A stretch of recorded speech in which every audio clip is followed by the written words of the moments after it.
Should I do the introduction?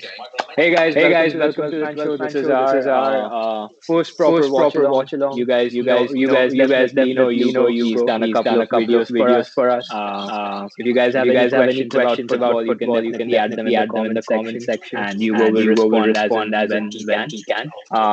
We're trying to keep this casual. Definitely, join in with your opinions about the game. We'd be, more than happy to sort of answer your questions, involve you more in this watch along, and hopefully this will be a really good game. And of course, one more thing, we are planning to do more of these watch alongs. So definitely let us know what your feedback is, and we'd be more than happy to incorporate that. And let's go. Let's enjoy the game. Awesome. Thanks, Christian.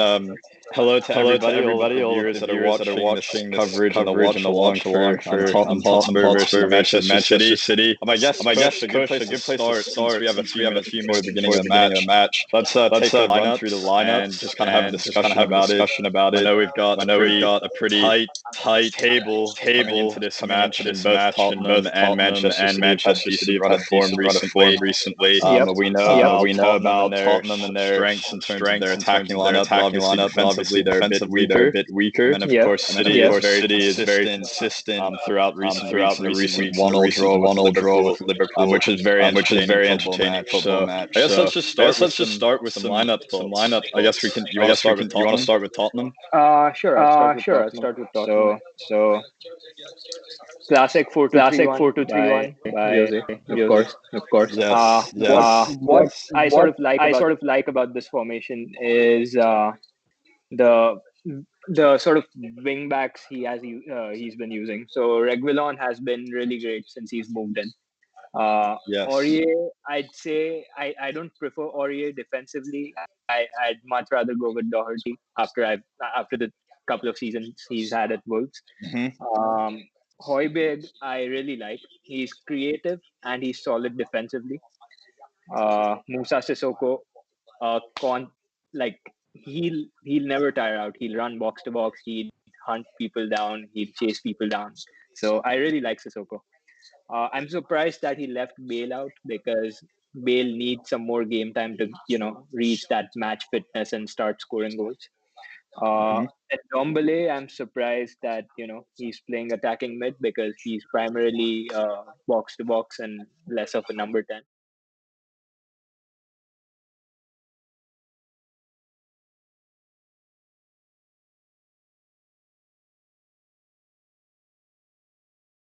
The best partnership in the league this season. Yes, always absolutely. assisting and scoring with each other. So I mean, they're definitely going to be a threat, especially to sort of City's defense, which hasn't been the best at keeping clean sheets. That's true. So what are your thoughts? What are your thoughts of City's lineup? City, I think for the 4-3-3, we have some pretty big omissions. Obviously, Raheem Sterling is a very big miss up in the forward line. Of course, you have some injuries that you're dealing with Sergio Aguero.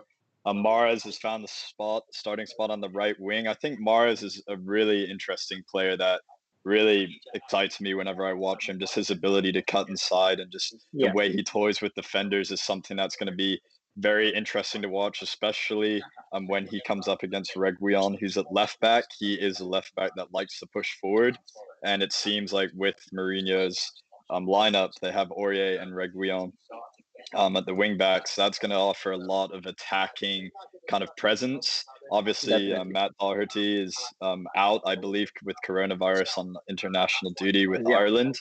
But I definitely think Jose would have preferred Matt Doherty in that role today.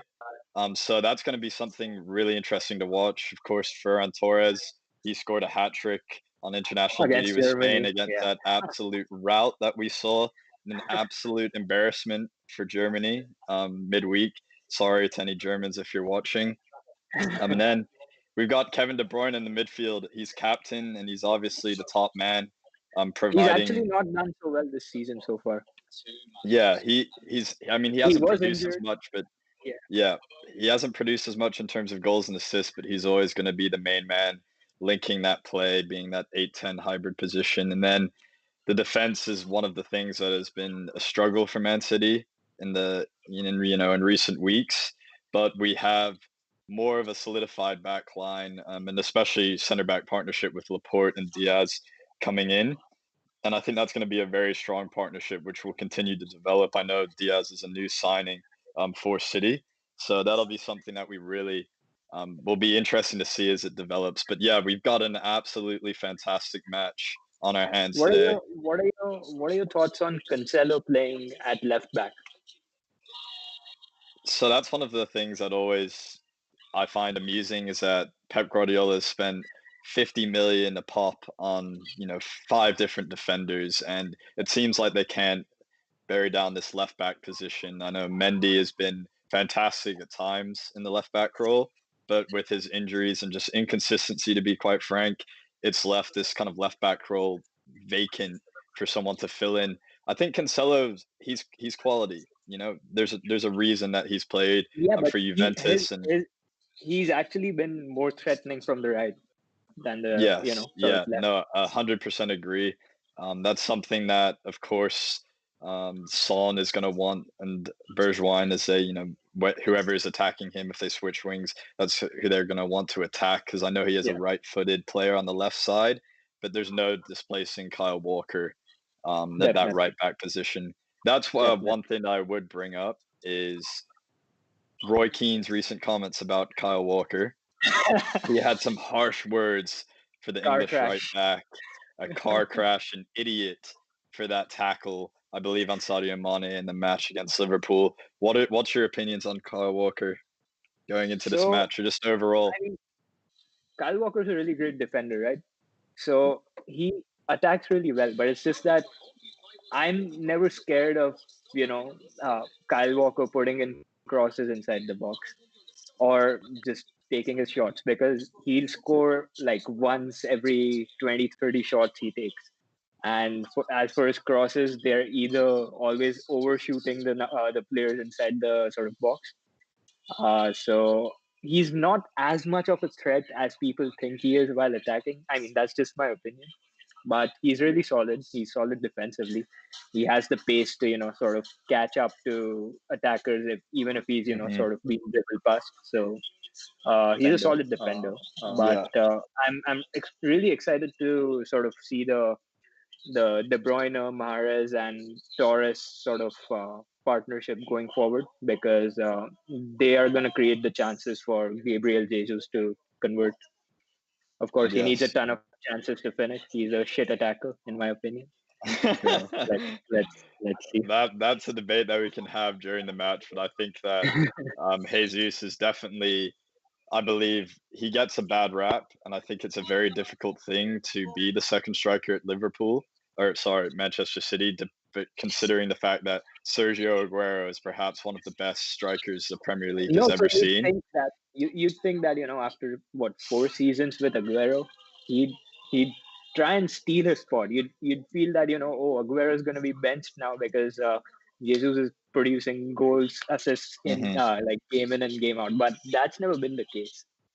Yeah, and again, I agree with you. It's for a player that has as much potential as Jesus, you'd want to see him try and win a starting spot. But he hasn't displaced Aguero, but no one can displace Aguero. He's one of the best strikers ever seen in the Barclays or the Premier League. So it's one of those things that it's difficult for Jesus, but I think this is his season to impress. I know I said we could get to this later, but because we're talking about it now, we have a few minutes before kickoff. But in the past couple of seasons, last year, Gabriel Jesus, he played in 34 matches. He started 21 of those matches. I know this is in the Premier League. He had 14 goals in the 2019-2020 campaign. For a second striker, technically behind Aguero, that's pretty good. The season before that, he had 7 goals. The season before that, he had 13 goals.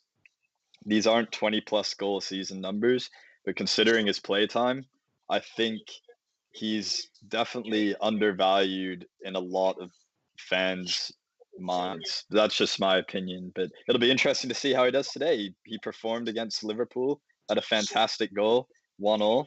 So it's, these are the big matches, and this is when big players need to start to come about. So we have a question coming in from the chat. I believe. Can you see that, Kush? Tell me one position that Kyle Walker can't play. In terms of what, defense or anywhere on the pitch? No, I think what this person's trying to say is Kyle Walker can play everywhere. Yes, is what I understand. I mean, sure, he can. What are your thoughts play on everywhere, that? But I mean, okay, that's another question. I guess we'll tackle this first one before kickoff here. Kyle Walker. Do you think Kyle Walker can play everywhere? No, absolutely not. Kyle Walker has pace. He's got power. He's great because he is an athlete. Yes, he has footballing ability. He can shoot. He has capability. But to suggest that Kyle Walker could be a striker or effective in a midfield role is ludicrous. I mean, this isn't FIFA Ultimate Team. He definitely has a lot of athletic ability, and he's very strong on the ball, and he's a fantastic footballer. But he's very specialized in that right back role. He also plays right center back for England. I think he does a decent job there. Why? Because he has the pace to kind of make up for his lack of defending. But I don't think he really is as much of an attacking threat as we all kind of make him out to be. But he does score on occasion. So, what are your thoughts, Josh? I mean, I totally agree. He's an average sort of. I mean, he's a good defender, but I don't see him as an attacking sort of wing back. He's a good defender. He's a pacey defender. He's a strong defender. That's all I'd say. Yeah, he had done good goalkeeping too. Yeah, I mean, so did Rio Ferdinand. So did John O'Shea. I'd much rather have Ederson in goal, even though I think Ederson is very overrated. But that's another topic that we could dive into. What was the other question we had? Bale will be in prime form tonight. What do you think? So, I mean, if Bale comes on, then I think he might score if he's facing sort of a tired Man City defense. But let's see. It'll be interesting. I mean, this would be the perfect game to, start scoring for Bale if he does come on. It's a funny one. Bale, I'm looking at his recent matches. In the last, 5 matches, he had 20 minutes against Brighton, 65 minutes in the Europa League, 78 minutes against West Brom. He played a full 90 for Wales against Ireland, and then 61 minutes against Finland recently. So I think Bale, he still is building up to match fitness, but there's no denying his quality. We all know what he can do. He's world class when he's fully fit. And Bale deserves respect. I think it's a good weapon for Mourinho to have. I think it's smart that he's not rushing him in to the lineup, and I think that's a testament to the kind of squad depth that Tottenham built recently. You have a lot of quality attacking players, and to be able to have the squad where they don't need to rush Bale in and start him and kind of do a almost Klopp Liverpool thing where he brings in a new signing and eases him into the team will really help Bale in the long term and also prevent him from getting injuries by forcing him to play 90 minutes. So, yes, Bale will perform. Needs to, sort of Mourinho definitely needs to take care of that part that Bale doesn't get injured since he's only here on loan. 100% agreed. So I just heard the whistle go off on your television. Yep. Has it gone off on yours?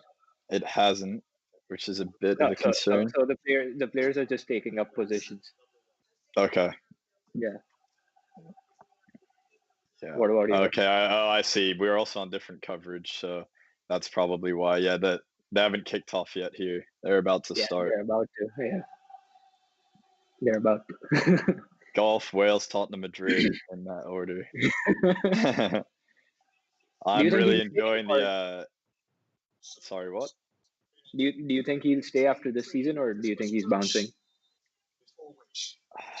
I think he should stay. I think his agent should do everything in his power to try and stay if he has a good year. I don't think Real Madrid is really the place for him, clearly. And that's something that just can't be turned around. So. All right, we're live. The match has started. The match started for you. Okay. Match is still trying to start for me. Why is it not? Okay, Oh, we have to switch. Sorry, no, I have to switch over. So we're live here. Yep, I'm on 18, 19, 20 seconds. What are you on?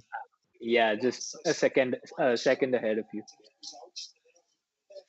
Just a second ahead. Yes. So all right, we're basically Yes, watching the exact same match. Yeah, fantastic. No, so I'm for the viewers, I think you may know this, but I'm actually located in the United States. So in terms of our coverage, we have one channel that does all the build up, and then depending on what kind of next channel it goes, it just bounces from immediate build up all the way to switching to another channel instantly. So that's kind of what happened there. So someone just asked Cristiano and Messi entry in Premier League. What do you think? I'll let you answer that first, Kush. So there were rumors, I think last week or the week before that, of United contacting Ronaldo to try and bring him back to Manchester. And I mean, I doubt he'd come because in Syria he's getting free sort of Italian league titles, and I doubt he'd want to give that up. But it would be fun if he comes back to United. We definitely need the goal threat, and we need the sort of winning mentality back in the dressing room. And Yes. Ronaldo would definitely get that. As for Messi, now would be the time to address the topic you said we should when the game starts. What do you think do you think he's coming back? Coming to the Premier League? Yeah. So in terms of Lionel Messi, I think it's very clear that he's absolutely fed up at Barcelona. The team's not playing well. There's a load of speculation constantly throughout the media, and who knows what's going on inside of Messi's head. Messi was very public in his disapproval of the way the club has been handled recently, and I think that especially if the poor performances continue, I think that it will be something that is just it's going to happen. I think Messi will leave Barcelona. I can't believe I'm saying that, but he needs to win. He's at a lot of people would argue with me when I say this, but Messi is there's always a debate between Messi and Ronaldo, and I think these are very pivotal years in his career where I believe he's 33 or something like that. He needs to continue winning.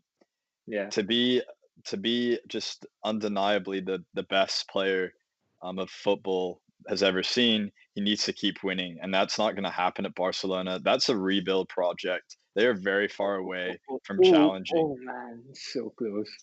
Oh, that was a good move. Yeah, that was a good move. And yeah, and we'll get to the game very quickly here, but just to kind of finalize that, I think he needs to continue winning. This was the counter I was talking about. Sorry, my bad. You can continue. I'm sorry. Yes, yeah, Reguilon's very high up the pitch there. So about Messi. Yeah, I think he needs to continue winning, and I think that Manchester City is it close to a finished article. I think if you look at clubs in world football, you had Liverpool and Bayern Munich recently that were the finished article, and that's why they won the Champions League the last 2 seasons. However, now we're starting to see Manchester City also joining that conversation as a team that's incredibly close to being the finished article. And when I mean finished article, I mean a club that can challenge for both the Premier League and the Champions League or whatever league they're in. So I think Messi will come. City's trying to be the finished article for quite a while now. I'd say a decade. Yeah, and I think Messi comes in, and that's how it's done. Yeah, so it's just on the screen here. Oh, Son's in! Oh, Son's in, and he scored! And I just removed him from my fantasy team today. Already. I removed him from my team today. No. I've barely been paying attention to the match because I've been so involved. So let's look at this move here. Starts. Ndombele. Look at that. So look at what happens there. Son comes into the space with Harry Kane. You see the center back step up. Look, he's stepping up for that ball, disguised well by Ndombele. And then Son just comes in behind, plays a beautiful through ball. That is defending. That was a risk by the City center back. I believe it was Diaz that stepped up there. That's how that happens. He gets so caught up in looking at Harry Kane that he gets almost taken in by his presence, by the crave of not being allowing Kane on the ball in that space. Son gets him behind. Beautifully worked move. I can't believe I'm still stuck on the fact that I removed him from my FPL team today. That's you shouldn't be taking off the leading goal scorer, Kush. 9 goals thus far in the Premier League. I don't know what kind of fantasy decisions you're making. Oh, my brother actually has Son in his fantasy team, and he's watching the match with me, so he's very pleased at this moment in time. And I just said that Ndombele is not a good creative player, and he got an assist. Yeah. Let us know in the comments especially match. So let's start focusing more on the game here. This is a live watch along. We'll be happy to answer all of the questions that come in, because obviously we want to be speaking to the viewers, but we are here to watch a match as well. I mean, City does have a terrible sort of away record this season, right?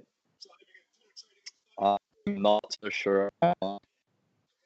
I think I'd have to take a look into it. They obviously haven't been the performers. So City away from home, City has 8 points this season. 8 points. And that's and that's the 6th best. Tottenham has 12. And I believe City played one less match, correct? Yeah. So I mean, best case that would be 11. So still not as good as Spurs. Mm-hmm. Okay, what do you think the final score will be? Well, we probably should have done that before the start, but I actually mine was 2-1. You did say that, and I actually have.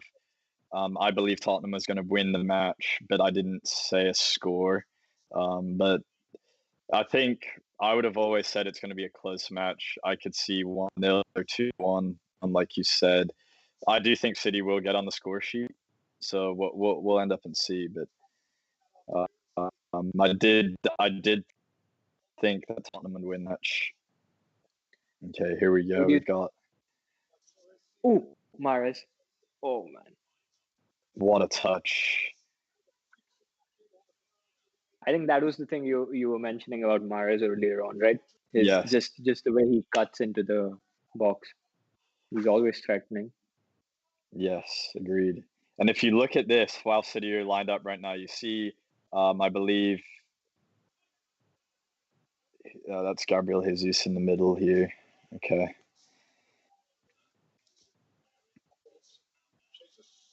Oh, okay.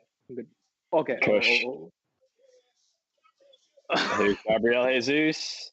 See, he blocked the goal. That's why I don't like him. Comments predicted the Spurs win. Hopefully that was before the Spurs goal, guys or girls.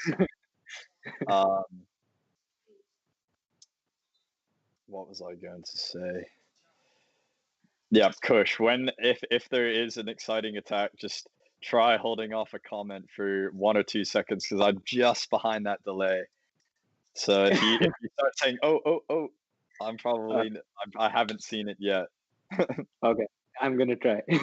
I know it's hard. That's good play by Jesus, and what a tackle by Alderweireld. Really getting in there, last ditch effort. Then another block against Kevin De Bruyne. Actually, the shot was blocked by Jesus. So it was. What do you mean blocked? Did Alderweireld not get a touch on that? No. So De Bruyne, the follow-up shot, De Bruyne took it and he smashed it on Jesus. Gotcha. Okay, so. But I think that goal sort of sparked City into life, not Spurs. Yes. So Bernard, it's interesting. It's interesting that you have Bernardo Silva playing in that midfield role now, and that's something that can be tactically advantageous, because we know that Bernardo Silva is capable of playing on the wings. So there could be a lot of rotation with Torres and Bernardo Silva on that left-hand side to something to look out for as they look to create intricate passing options in the attacking third. So you think Bernardo Silva will just fall back to sort of create from the deep rather than just staying up?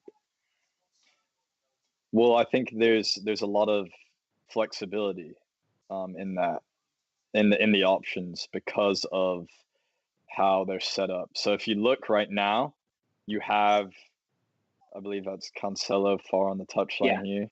Yeah. That's Cancelo. And 27 is Fernan Torres. That's him on the ball right now. Who's 27? That's Cancelo. So who's left wing? Left wings. Ferran Torres. Left wings Ferran Torres. Yeah. Bernardo Silva's left mid. So that was interesting to see Cancelo right in the midfield there, even though he's technically a left back. Oh, good ball. Oh, here comes Jesus. He's in on goal.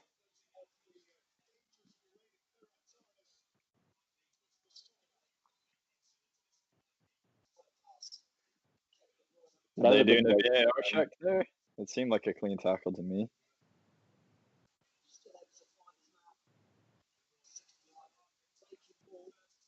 No, Right. there's nothing in that. Just 1 second. No worries. There's nothing in that. Something interesting, if you're all watching down in the comments, let us know what you think of VAR this season. Should we scrap it completely? Do you like it? We also have a question in this chat, Bale or Sterling? That's an interesting question. I think you have to go with Sterling, or it depends. If you're talking about just one-off match, who would you rather have in your squad? Who would you rather have in the club? There's lots of different things that you could take into account. Sterling's obviously younger. He fits the style of Manchester City's play. The way that he's performed over the last few seasons has really proved that, scoring plenty of goals for Manchester City. But then, of course, you have Bailey's world class on his day, but he's never fit. So that's a huge problem. So I would say Sterling. Here we go. We have Aurier, very high. Bergwijn. Switching it over. Oh, and it's in! Offside. And he's offside. Oh. I appreciate you, Kush, holding off the celebrations. Or not celebrations, but reaction. So look at this. Aurier is very high up.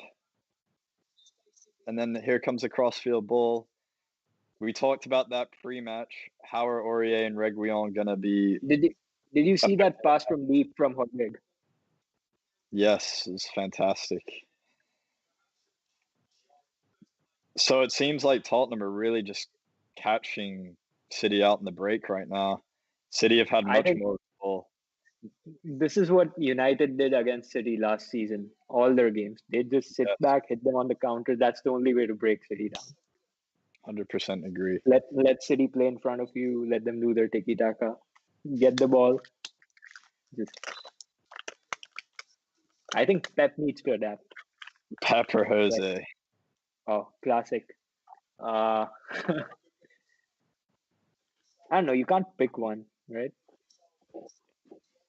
Both are sort of elite managers. Both have won Champions Leagues. Pep, of course, has that sort of big question mark over him because he hasn't won it without Messi, Xavi, and Iniesta. Yes. But world-class managers, Pep has a system he sticks to. Mourinho also has a system he sticks to. But I think overall, past decade, Pep has been sort of more successful in terms of the football he's taught at different clubs and sort of the attacking mentality he has over Mourinho. I agree. What are your I agree thoughts? with all of those points. I would agree. Pep Guardiola, no, he gets called. It's about being called checkbook Pep. And I think that he does open the checkbook a lot to build his teams, but I think it's also a unique kind of manager that, there's very few managers that have the ability to manage the world the way that Pep does and really have them buy into the system. And I think that's one of his just ultimate strengths, is that he puts together masterpiece performances. And yes, he hasn't been successful in the Champions League, but he builds teams with a lot of money, and he has an incredible squad depth. And there's a reason that he obviously performs and wins leagues and things like that, because he has consistency. But he's one of very few managers that can manage these top players, and really have them buy into the system. I know that was Pep kind of a or Sir long Alex answer. Ferguson, you go. Right. I'm not even going to answer that. You know the answer. I mean, you can't. What is it? 13 Premier League titles, 2 Champions League titles, No, but then all while if building a if global you brand. if you look at the head-to-head, Ferguson didn't win as I mean he lost both his games against Pep, right? Well, yeah, you're also looking at the 2009 to 2011 era, where Barcelona won 2 Champions League, is perhaps one of the best football teams of all time. Yeah. And that's something that is very, very, true. So he did very well to get to the point where he's in 2 finals against them. But at the end of the day, you had Busquets, Xavi, and Iniesta playing through balls into Messi, Eto'o, and Henry with Pulio. Kyle Gomes says, Hugo, I'm telling you, what's he saying? Spurs are in for the title this season. Are in for the title this year. I could see it. Nah, I don't see I it. could see it. I don't see it. Why not? Top four, but not the title. And why? So here we go. Kevin De Bruyne has got space in front. No. Mara's going to play a beautiful ball over. That's good defending. Sorry to cut you off there, Kush. no, wait, City's attack isn't over.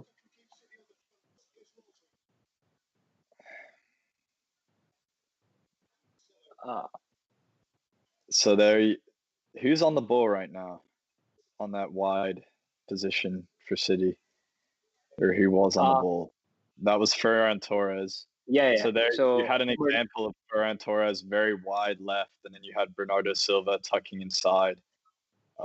Even more advanced. Ferran Torres and Bernardo Silva keep sort of switching their positions. Yeah. What are your thoughts on Ferran Torres? I didn't think he would be a good signing. United Juventus going to win that. I honestly don't know enough about Ferran Torres to make a reasonable assessment of him currently. I haven't watched enough of City play. What do you think? So like you, I haven't watched many of City's games, but I didn't. At least we're honest. When Pep sort of got Ferran Torres in during the transfer window, I wasn't expecting that signing, mostly because I was expecting a big name signing for Pep. Mm-hmm. I think, if I'm correct, he's very young. He's got a lot of promise. Yes, he is. I really appreciate everyone. Yeah, sorry, what were you going to say? He definitely went with Nathan Ake, which was a surprise because right after that he got Ruben Diaz. So, I mean, I don't know why. Another defender for Pep to try and build his team. Wasted. I mean, he's not playing. Yeah, I mean, we could have done with Nathan Ake, right? United. Victor Lindelof is terrible. Yeah, we really could. Center backs are terrible. Spurs play well, maybe don't get the results, but you can see they're building. It's similar to United, who get results, but I just watch as if I'm like, what is their system? That's fair enough, honestly. That's the one thing in terms of top management and top teams. There's identity. And I think one of the issues with Manchester United right now is there is a lack of identity in our play. I don't think Ollie... Hugo, United does have a playing style. Pass the ball to Bruno and let him do his magic. Yeah. I think United are lacking identity. I think in terms of the club's culture, I think Ollie did a very fantastic job of bringing the culture back to the squad and having almost a feel-good factor around Manchester United and the team. Maybe not in terms of results, but just in terms of their signings, which have been fairly decent thus far. But I agree. There isn't enough identity for Manchester United at this moment in time. And I think that is the difference between Ollie versus another manager that could come in. And I think Ollie's time is done. And I know You some think? people might not agree with that, but I think if you look at what Manchester United need and what is the point, yes, I know it's a project and you need to give managers time. If you look at Ollie's record, he has not performed better than any other manager significantly better than any other manager in recent years. And if you look, where is Ollie's maximum potential?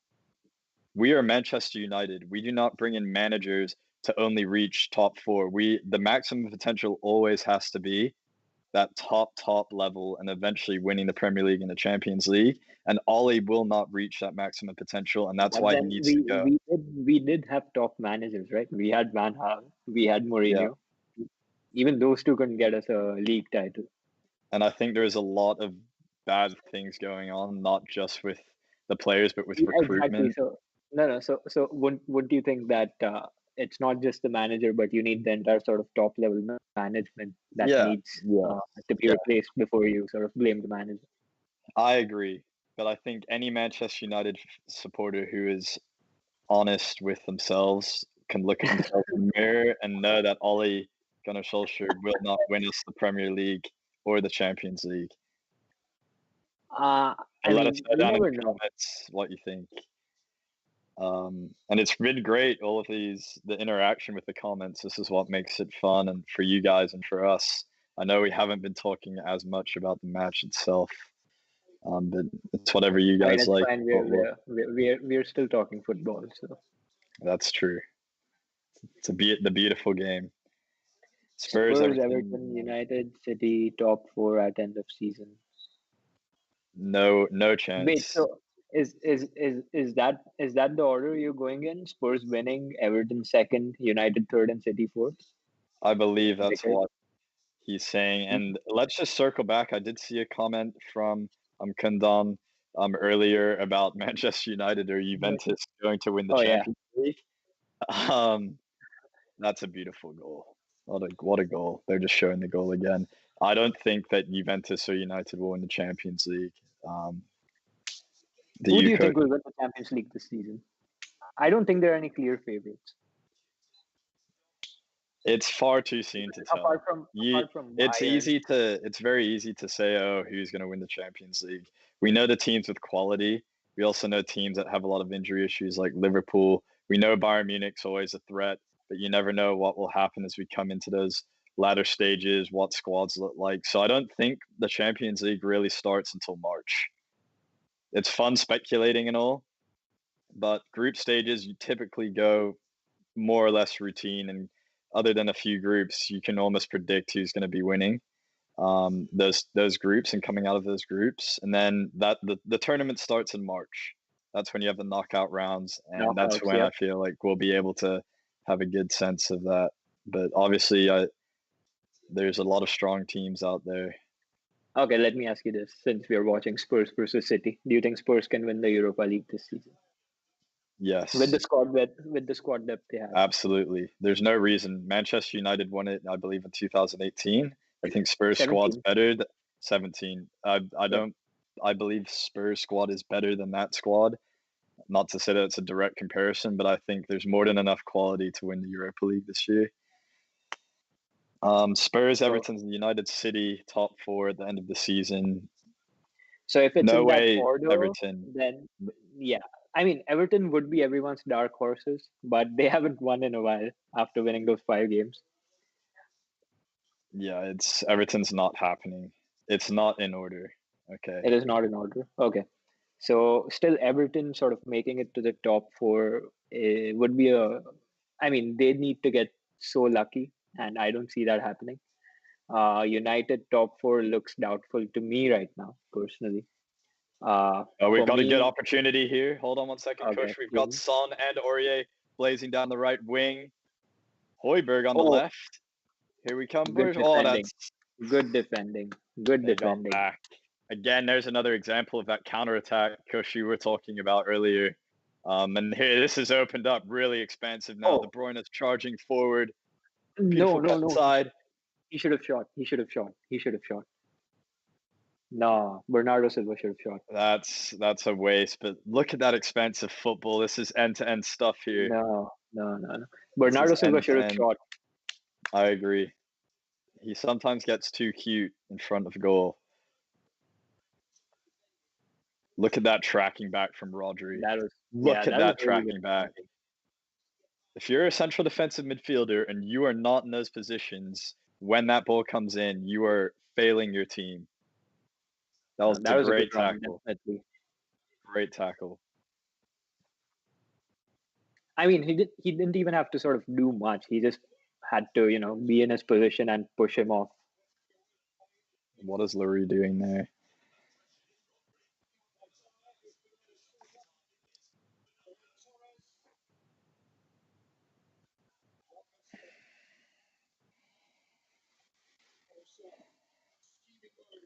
Oh, good ball. So Tottenham still 1-0 up here after 25 minutes. Thoughts on the match? What's going on tactically? Kush? Sorry, I was absorbed in the game. Oh, wait. Oh, no, he lost it.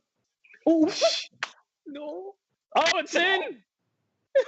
What has gone on there? Laporte. And that is what Jose Mourinho will be just fuming.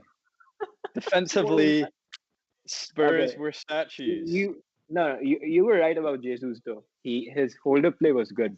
He held the ball. He passed it to Laporte. Good play. Let's just watch this replay. Move started by Mahrez.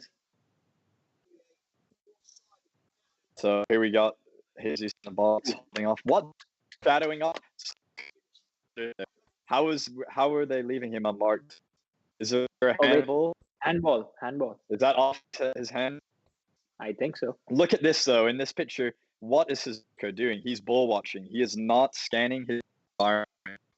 Yes, you need to be having your eye on the ball, but he needs to have a glance over his shoulder, identify people in the box. He's not doing anything by just standing in no man's land. You need to get in front of that. And Mike Dean's heading over to the VAR. What are your thoughts on VAR? Do you like it? Yeah, when you were gone, Kush, I kind of asked that to the viewers. And it's an interesting one because I obviously am a big fan of getting correct decisions. I mean, who isn't? No, that's a handball. I think that that's a handball. Yeah, that's a definite handball. Yeah, that's a handball. I think some of the rules are just not clear enough, or there's just too much inconsistency / they need to make the process better. Some decisions take too long. Sometimes the referees don't know what's going on. I mean, Patrick Bamford. Basically a consistency problem, right? Because there's no sort of definite set of rules that each referee has to follow.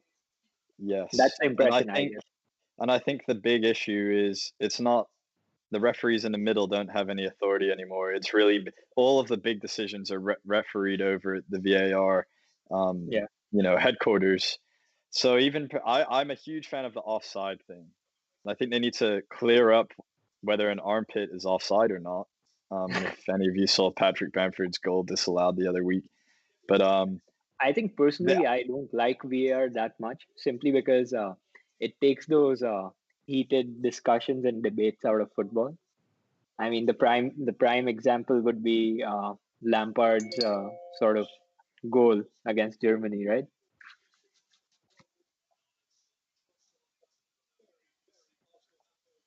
Pardon? Sorry about that. You take the argument out of football? Yeah, the sort of heated discussions and debates.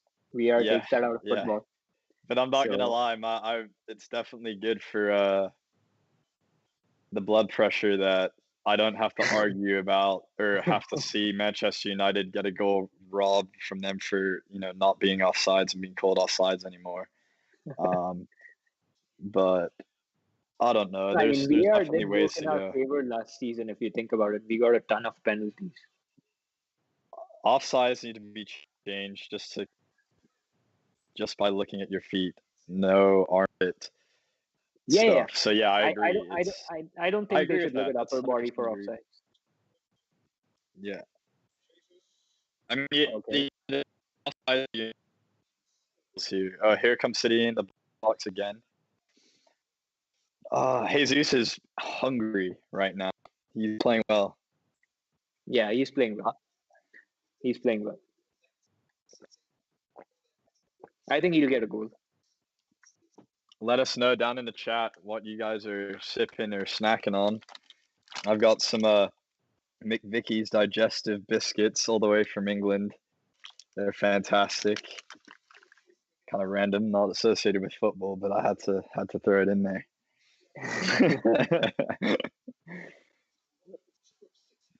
I digress. So Good ball. Good ball. See, that's what I was saying about Sissoko. He's at the right back position. He's chasing down every through ball. He won't let City complete their attacks. That's what I like about him. mm-hmm.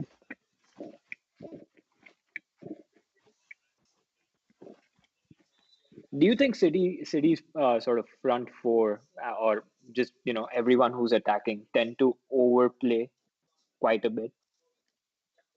Like they complicate the Yeah, easy I know thing. what you're saying. Yeah. I mean, yes Like and no. just that moment with Bernardo Silva where he could have shot. He tried to pass it to sort of De Bruyne. Yes. Yeah. I think what Mahrez is doing on the wing probably spurred you to think of that. But You have a question from Kundan. He's eating Maggie. Have you ever tasted that? I've never tasted that. Can You've somebody never had explain? Maggie. No. Oh my god. So I'm a huge Indian food. Like Indian food is probably one of my favorite cuisines. And in university, I used to go to some fantastic Indian restaurants. Like Kush, I don't know if you could comment on these. Punjab It's probably Palace. nothing compared to real Indian food, but Punjab Palace was a Yeah, staple. Punjab Palace was one of the better ones, definitely. Kashmir in on Newbury Yeah, Street. Newbury Street. Yeah, even that was pretty good, but that was too expensive.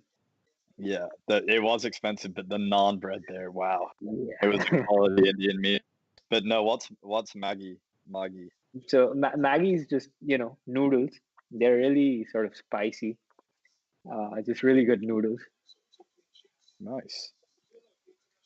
That sounds So good. I mean, it takes like 10 minutes to make them. You just pour the noodles in. Like it's like you make any sort of noodles. You pour them in boiling water. You add the sort of seasoning to that, and then tastes amazing with bread.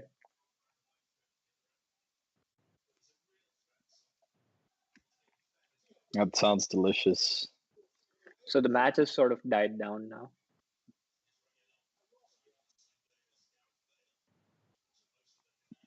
So look at what's going on here. Holberg is actually really dropping in a lot in that left back role when Reguilon goes up.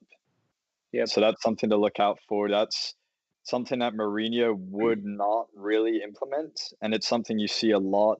And if any Arsenal supporters out there, Mikel Arteta does it a lot with Saka, where he gets Granit Xhaka to drop into that left back role when the left wing back is pushed up the pitch.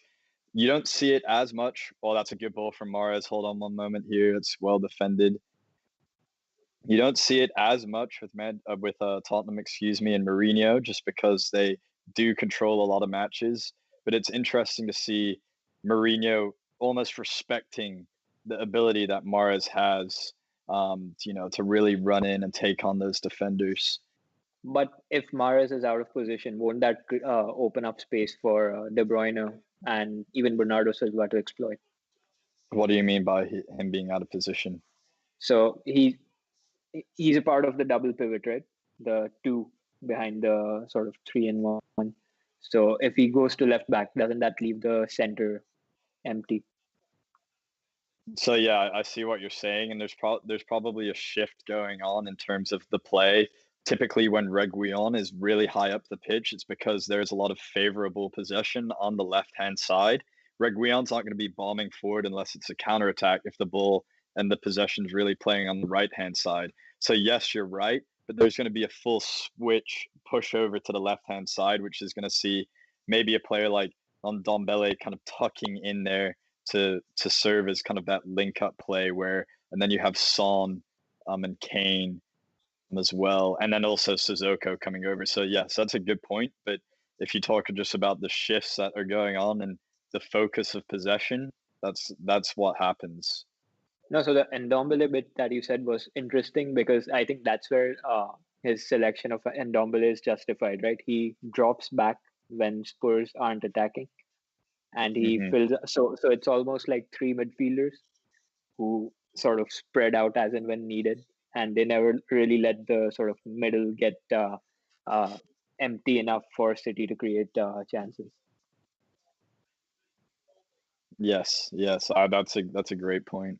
I couldn't agree with you more. He's very dynamic, and that's why Spurs spent so much money on him. See, So there's look at Kane Kyle dropping Gomez. back now. He has one question. You guys think Pep has lost some intensity? Uh, Definitely he has.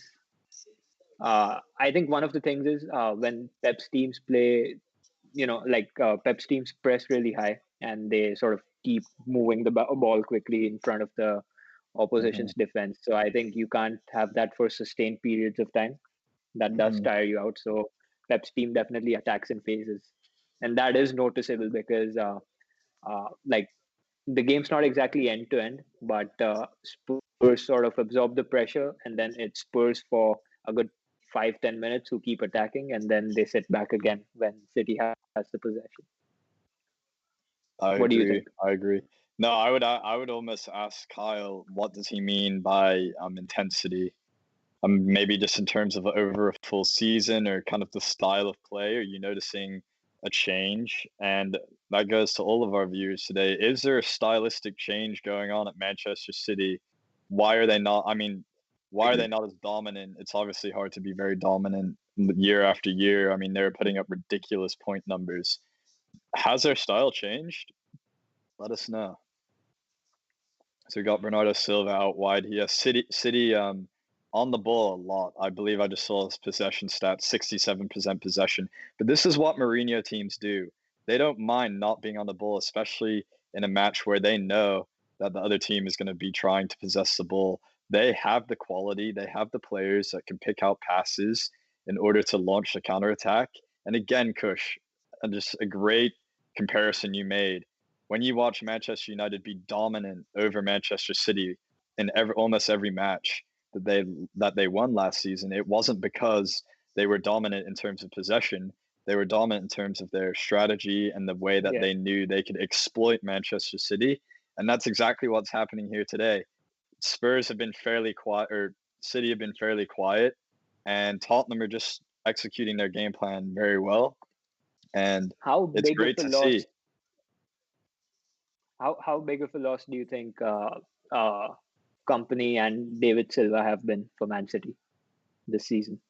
That's a great point, and I think that ties into the whole stylistically or the lack of intensity. Maybe Kyle was pointing out to is that there is a serious lack of potential leadership at the club. You lost two But huge leaders, But and won't you a think Aguero's a leader as well? So is Laporte. I think he's been here for what, 2.5, 3 seasons now. Kyle Walker. yeah, yeah. I mean, there's definite leaders out in the pitch, but I think there's a difference between and obviously we don't know what's going on in the dressing room, right? And we're just Yeah. speculating. But from what I see out on the pitch, I don't see that powerful center back like Company really leading the way. I would say Kevin De Bruyne really leads the team, and you can see him getting on his players' backs to really improve and do well. But yeah, that's definitely a huge impact. Kyle said the overall demeanor. He seems way more worried all the time, not as assured in press conferences. City also overplay a lot more now, as you guys mentioned, and that was a great comment, Kush. Which something's going on. Kush has reacted. I haven't seen it yet. Almost. That really is used for the snapshot, which in the past he would sub players off for, just feels different. Okay, I'm just gonna connect my charger to the laptop. Yeah, I would say I would agree with all those points, Kyle. I think you're right, and I think half of that is the squad depth that City, or they lost a lot of key players, or very much leaders in the club. And if you see they lost Sane, we forget to mention Leroy Sane is a huge impact in terms of an established winger who knows how to play in Pep's system. They're signing a lot younger. Oh, here's Tottenham coming. Kane in the box. And just pause on this kind of reaction here until this move is over. So yeah, I think in the nature of their signings, they're different than the signings that they've had in the past, and they haven't signed the finished article. I think Pep Guardiola is doing another round of buying Sterling and Sane. He bought both of those players a few years ago, turned them into extremely good talents. Now Sane's gone, and now they're bringing in like another player like Ferran Torres to come into the team and try and build into that role again. So it is a cycle, and I think they hit their peak 2 seasons in a row with like 100 points, and now it's almost a rebuilding phase. But again, which they definitely want Messi to be a part of that rebuilding. Yeah, that's why Pep's renewed for 2 seasons. Is what I feel. Sorry, when I say rebuilding, it almost contradicts like what I said earlier, which was that City were close to the finished article, and I think that's really the threat and the beauty of Manchester City is, and honestly, testament to Pep and how well he's doing as a manager is. I'm saying they're rebuilding, and I'm also saying they're almost a finished article. So that is where their potential can just reach the next level. With a player like Messi, just getting that extra piece into the team takes them to a whole nother level. And City are fantastic. We're talking about them rebuilding, but at the same time, they're one of the favorites to win the Premier League. So Pep's doing a fantastic job, and I think he realizes there is still untapped potential here, and that's why he signed another contract. If Pep thought the project was done, he wouldn't have re-signed. He left Barcelona because he knew that team was one of the best teams the world has ever seen. And by staying longer, it'd be a disjustice to almost his record at Barcelona because it could never get that good. And I think he realized that. And I think it's something that he sees the potential with City. I know that was a long explanation, but do you think Sterling's wasteful? Then we'll get to Pedro's comment. Do you think Sterling's wasteful? Yes, he is wasteful. He misses a lot, but he also scores a lot.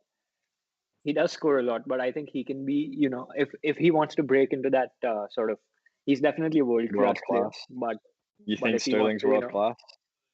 Yeah, he's been one of the best players in the Premier League past 3 seasons. Okay, I mean that's a you whole would agree other with debate. I mean, no, it's nothing against Sterling as a City player, and I try and have fairly objective views in terms of when I'm commenting on players, even though if I haven't already shown that I'm a clear Manchester United supporter. That's TFA side talking. Yeah, yes. Let's get to Pedro's. We'll talk about Rodri first, and then we'll kind of go into Sterling. Okay, sure. So what are your thoughts on Rodri? My thoughts on Rodri. So I really like Rodri, right? Since he's come in, he's always sort of been the one of the first names on Pep's team sheet. He's taken over from Fernandinho. Fernandinho has had to drop back to center back. He's solid, like you just saw. He ran back, did his duties, blocked that shot, and he's been playing consistently as well. is what I feel. What are your thoughts? I thought he was a steal. I mean, I'd never heard of Rodri. I mean, I had heard of Rodri, but not as much. But getting him and seeing him play, I think he's been a brilliant signing for Pep. What do you think? Yeah, I agree. As we enter into added time here, 2 minutes in the first half, I'd say that Rodri, he's a distributor. He's Pep's commander in chief in a low key kind of way. I think Pep needs a player in that central defensive role who is capable of like blocking up play, but more importantly, is controlling the is the tempo of the match. That's what I'm really getting at. Rodri controls a lot of tempo in City's play, and it goes unnoticed. And I think it goes unnoticed a lot for Busquets in Barcelona's team. Is yeah, Rodri's not the most like mobile player who's super agile like a Conte is gonna be flying around everywhere making tons of tackles, but he's gonna control the pace of the match, and that is very important for City, especially when they have players flying up all the time. And he's very quality at the role that he does. He goes unnoticed a lot. And You said you like Kyle Busquets. mentioned, yeah, I do like Busquets. Kyle mentioned that Rodri lacks the kind of intensity to really put in and be ferocious in terms of that defensive midfield role. And yeah, I can see it, but people don't look at Busquets as someone who's super intense, hard tackler. So Yeah, it's a different style of defensive midfielder, and it again that just depends on what you want your defensive midfielder to do. I'd want a defensive midfielder like Roy Keane. Yeah, I would too. I like those Definitely. players. Thoughts on the first half coming in here as we We, just end the first half here. whew, that was a lot of talking. Yeah, I think again both teams setting out to accomplish their game plan, and Spurs are I think really just ousting City. the game almost became too sort of monotonous after the 25th minute. Uh, First, definitely, as soon as City conceded, they upped the tempo. They started attacking a lot more. They started controlling the ball a lot more. But like I mentioned earlier on, it's because of that intensity. They can't, just hold that intensity up for a long period of time. Mm-hmm. Uh, but yeah, what were your thoughts? Casemiro is no. I mean, first your thoughts, then we'll get to the comment by Kundan.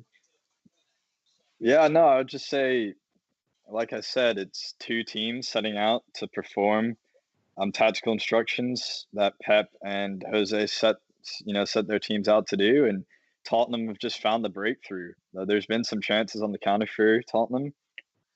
City have yet to really put together a lot of threatening moves. Like you said, it's been a lot of just messing around outside the box, and City really need to find that killer mentality in the second half if they want to win this match. That's why they need an Aguero. Yep. Kyle, spot on. Spurs controlled the City attacks. Spot on. Yeah, Aguero Kundan would said, definitely. He's on the bench, right? "Yeah, he is. I think he'll come on in the 60th minute." Okay, if you're Pep Guardiola, sorry, Kandon said Casemiro is the best center defensive midfielder. Thoughts? I mean, he's one of the better central defensive midfielders for sure. But you can't take away the fact that he played in a brilliant Madrid team when sort of Ramos was at his peak. Varane was getting to his peak. He had Carvajal, Mm-hmm. who was the left back, uh, A lot Marcelo. of yeah. Then there's Ronaldo just getting a goal every shot he takes. So he was a part of a brilliant team for 3 to 4 seasons, Mm-hmm. and I don't think of Casemiro as the best central defensive midfielder, especially now when the team needs you know a sort of midfielder who can stop them from leaking so many goals. What are your Mhm. thoughts?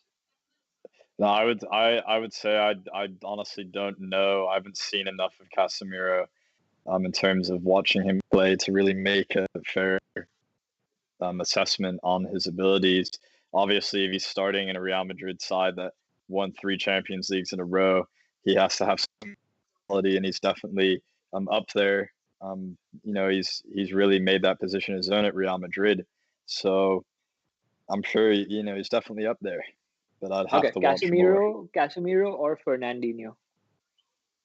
Fernandinho, again, I haven't seen Casemiro play enough, but Fernandinho has been just absolutely fantastic for City. I really like Fernandinho. Pedro said Casemiro has held Real Madrid's midfielder together for 6 years now. So yeah, again, he's clearly got the experience and the ability. Playing in that midfield is very demanding. You're in one of the most obviously you need to be an attack. If you're an attacker in Real Madrid's team, you have to be spot on all the time. But to be a midfielder, it's so Everyone is difficult. speaking They're on really in Fabinho. response. Fabinho. Well, Fabinho's injured right now, so not as much to talk about. But I like Fabinho. He Yeah, gets he's the job good. done. He's quality. He adds another dimension to Liverpool, which they needed, and the fact that he can slide into that center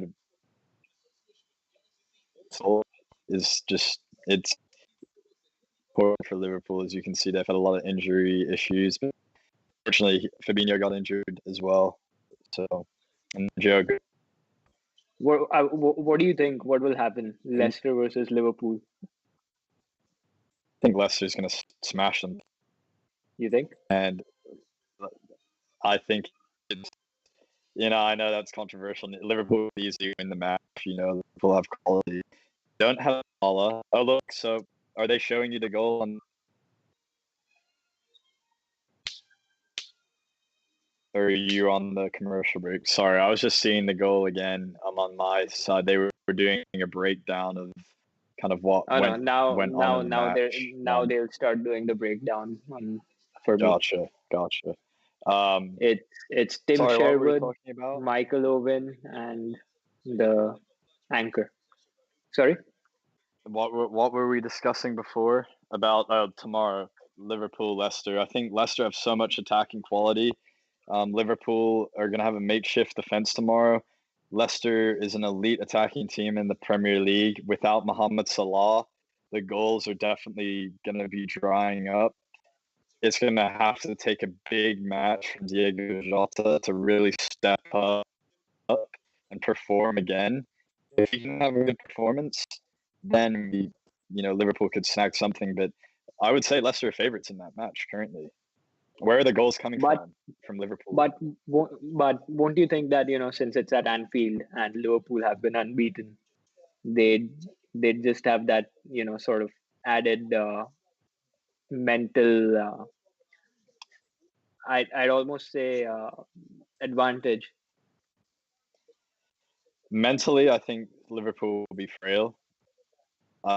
That Klopp has come out in the last week and even mentioning he says he's not even thinking about it, and all of these injuries and blah blah blah, and the whole Salah thing that's going on with the coronavirus. It's Liverpool aren't in a good state right now, in terms of probably mentally they're frustrated that their talisman was partying.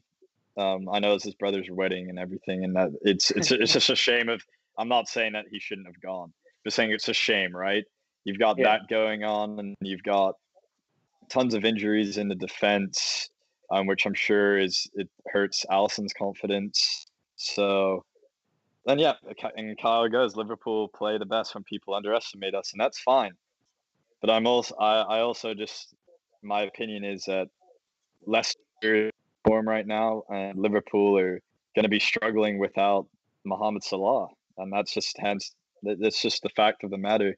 Liverpool don't have enough goal scorers in their team, and I think that's one of their weaknesses, which is going to be exposed this season as things come about. Like injuries or, someone getting sick like Salah, or the African Cup of Nations that coming up when Mane and Salah could both potentially be out for a couple of weeks. And I know that's, like Salah and Mane, of course, like if you take them out of the team, then Liverpool aren't going to perform as well. Yes, that is true. But it highlights the lack of their squad depth and where the goals are coming from. Definitely. In other aspects, their midfield does not score enough goals. They do not. Yeah, it's just those two, Salah and Mane. Yeah, exactly. Even Firmino's dropped off. And and people say, oh, well, I guess it's true, but they've also won the league. But I've been saying this for a little bit now. Ever since the pandemic outbreak, Liverpool have not been themselves. And I think they peaked. Liverpool's peaked. They won the Premier League and they won a Champions League, and they were in 2 Champions League finals. And I think this is where it's not all smooth sailing. And Cargo's, I think that's how Klopp sets it up. I think Liverpool haven't been the same ever since that Ismail Assar masterclass, Watford versus Liverpool, 2 goals by Sarr. Yeah, I agree. Yeah, that was right when March happened. Mentally, they switched off. They knew they had lost in the Champions League to Atletico Madrid. Yeah, exactly. So once like Watford beat them, then Atletico beat them, then clubs knew that they aren't invincible anymore, and then exactly. And so, okay, Cargo's. I think that's. I know I already said this, but with injuries, he's great at switching the system. Does Liverpool have that many the systems? I'm not so sure. That's for him to answer.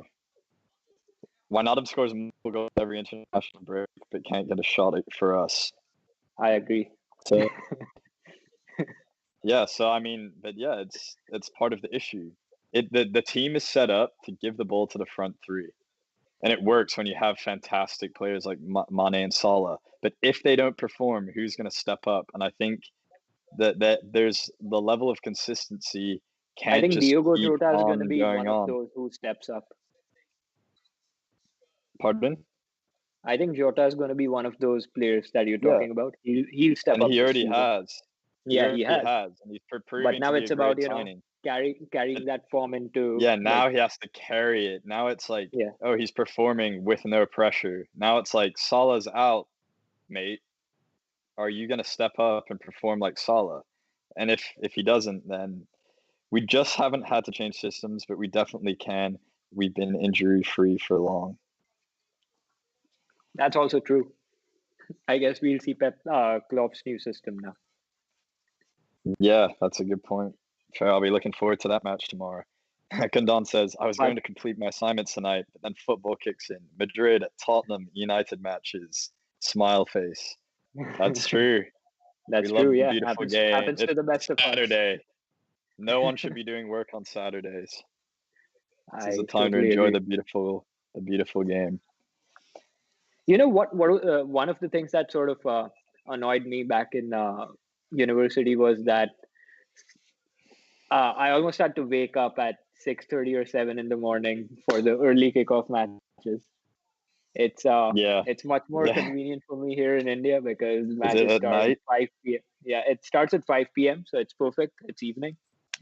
That's nice. I remember waking up at like 7:30, watching United play, and I'd fall asleep because watching United the play football and was so lose. poor. Yeah, exactly. It's like, what's the point? It's it was a dilemma for me because I'd always set the alarm and I'd always wake up and I'd watch it.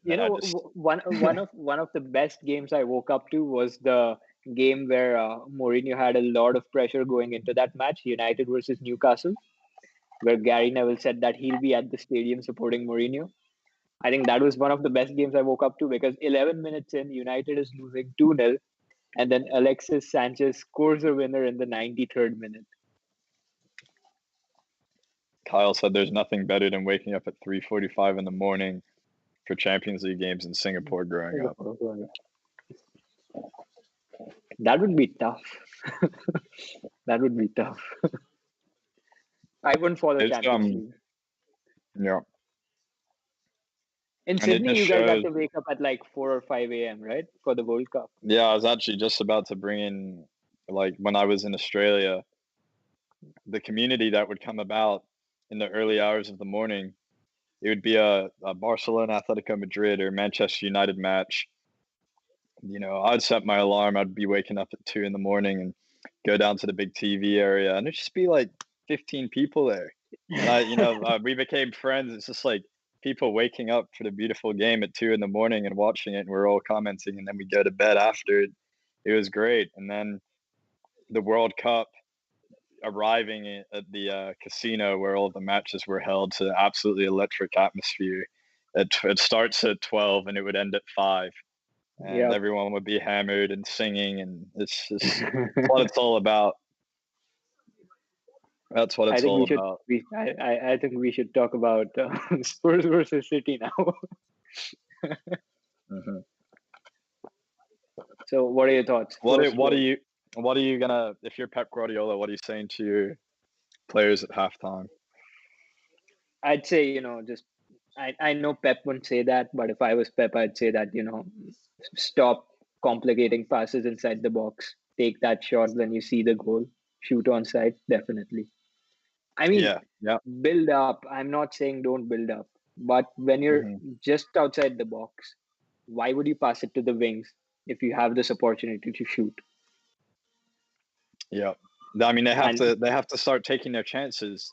They have you 67% know, or high chance. They have a lot of possession. They need to create more chances. half the times I feel that what City's trying to do is what most of us try to do in FIFA, where we try to pass across the goal and tap it into an empty net. Yeah, Sterling's Just to rub, specialty, even though he yeah, misses a few of those. from time to time, yeah. So I Do think you that's think? something. Yeah, sorry. Go ahead. No, so that's what I'm saying. That you can't, sort of try and score from inside the 6 yard box every time. That's not how Yeah, of it. course not. Yeah, You need to add agreed. the occasional screamers. You need to add the occasional, just Yeah, shoot, just shoot. agreed. You can't. You miss 100% of the shots you don't take, and City haven't been taking a lot of shots, so they need to get testing Lurie. Um, Kundan says, "Do you think Newcastle United Saint Maximin is so underrated?" No, he's a flashy player. Yes, he beats players, but he doesn't have end product. If he starts proving to I me he has agree. end product, then maybe I will rate him higher. But he is just he's obviously a player that is good for a team like Newcastle, because He's they need he's a players like threat. that. He's a threat, but he needs to, sort of work in, like you said, getting his end product, Agreed. because he isn't even good at picking the final pass. He dribble past everyone, but won't know what to do next. Agreed. And we're live, second half. We are live. Mourinho has only lost twice in around 150 matches as a manager in the Premier League when his team is leading at halftime. That's a good fact. Fun fact for you guys, courtesy of NBC.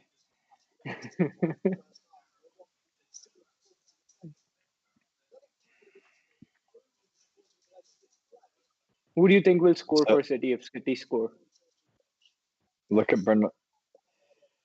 um, Gabriel Jesus. So You think? there's that transfer we just saw. Silva and Torres just switching in and out. So attacking wise on the left hand side, so now you see Bernardo Silva now in that role inside. Um, Here's Rodri. He's gonna have a You know hit. how Rodri can become a better player. He should start shooting from outside the box, Yeah, yeah. and I and mean, let the attackers go for the rebounds. I mean, I definitely think he'll shoot when he has opportunity, but that's more Kevin De Bruyne's role. Oh, here we Good go. cross. Oof. Good cross. So I know we already mentioned this, but just in terms of City's attacking, and we're kind of seeing this formulate here. We've got Mahrez. He stays wide. He's going to be trying to put in those balls out wide. And then on the left-hand side, you've got Torres and Silva. They're just interchanging and We trying to haven't play in seen the much half of. space. I mean, I'd agree that Ferran Torres is good at maybe those small interplays, but I haven't seen him involved as much. Do you think he can do more? I mean, yeah, I need to. I mean, this match he hasn't really been that. He hasn't impressed so far. Look at Kane working side, right now. He's spying Rodri. He's back. Look at how many players. The whole Tottenham team is behind the ball right now, or almost, without the exception of Kane. But they're trying to make it very hard for City to play in the spaces. They want to condense the space. Jose probably said to his players, we're going to defend and we're going to make it so hard for them to score. And if there's that moment of quality from them, then so be it. There's only so much you can do. But right now they're condensing the space extremely well. We're going to park the bus. Yeah, they want this victory now. They're 1-0 up. They've got another half of football to play. They won 1-0 last season as well, right? Bergwijn scored. I'm not sure. I'd have to check.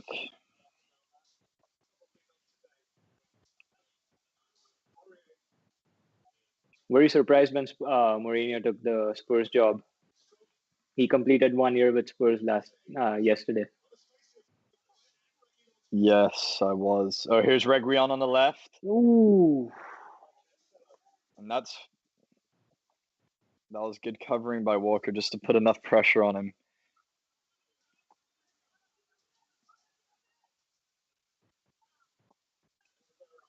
What are your thoughts on Alderweireld? Do you like him?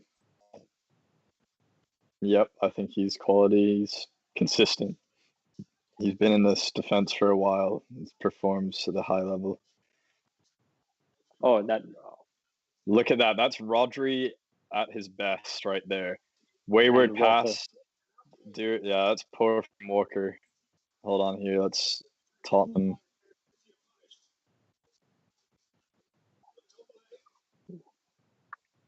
Oh, come on.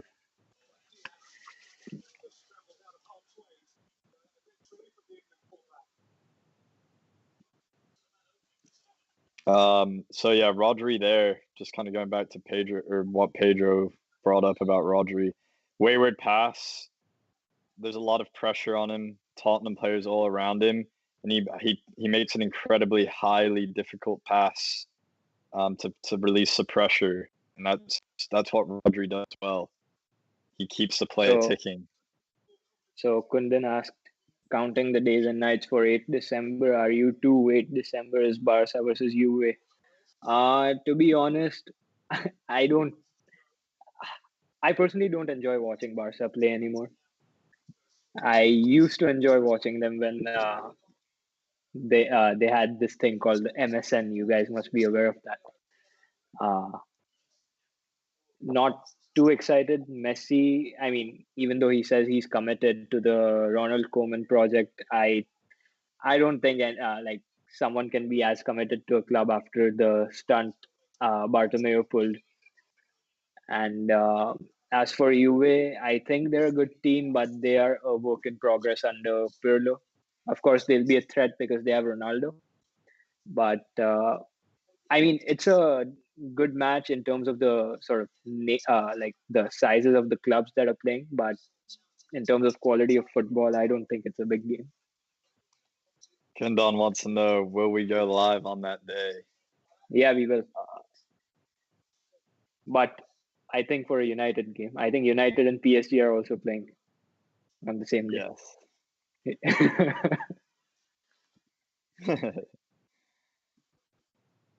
Just to watch Messi versus Ronaldo. I mean, we'll tune in and out from the Juve and Barca game, but I think the priority would be United PSG because that is the toughest group. Because it is the toughest group. It'll be interesting to see how the narratives play out, considering by that point groups could already be decided.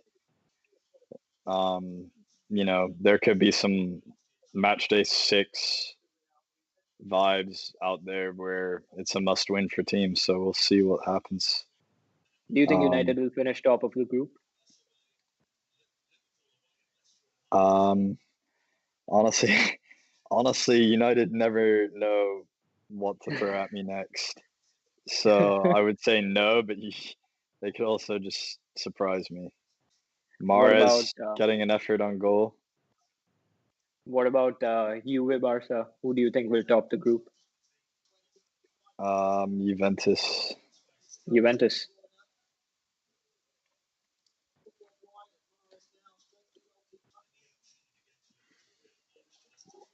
See, I wish like something exciting would happen. There's really not been a lot of that's there's what I not said. been a lot After of the 25th, chances, have yeah, there? after the 25th minute, the game's been monotonous. Yeah. And There's I mean, Dyer stepping in on a good step to Jesus.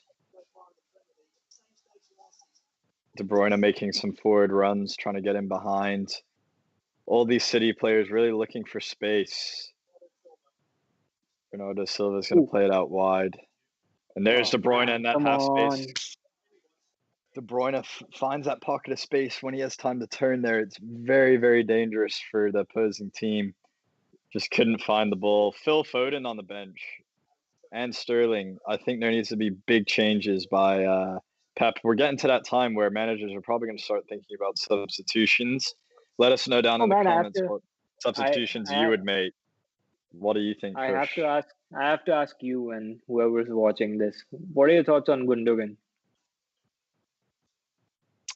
I mean, he's consistent. He's another player that goes unnoticed a lot. But I rate him highly.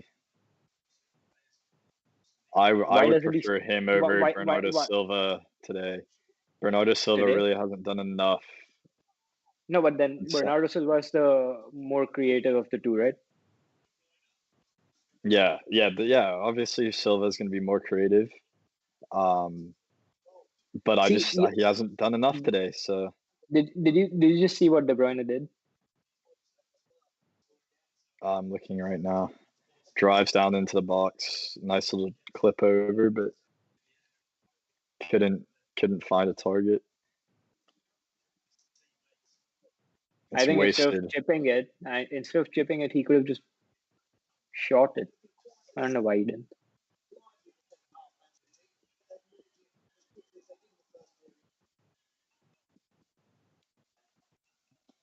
I thought this game was going to be, intense. So far, it hasn't been. Yeah, I'm looking at the bench here. I would like to see Phil Foden come into the game for Bernardo Silva. Do you think Phil Foden's a bigger talent than Mason Greenwood? Leaving your United bias aside.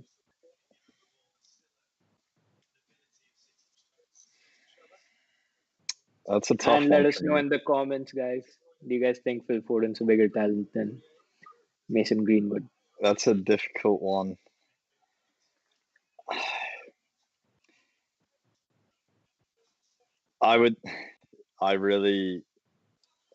It's Greenwood hasn't been playing a lot recently, and it's a shame that there's been some negative press around him currently. There's been a lot of negative press around him in comparison to sort of Phil Foden, who also made the same mistake Greenwood did at the same time.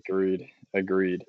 And I think that's kind of a bias around Manchester United in general that the media has. And Walker's going to play that good ball to the left side. Yep, that's great.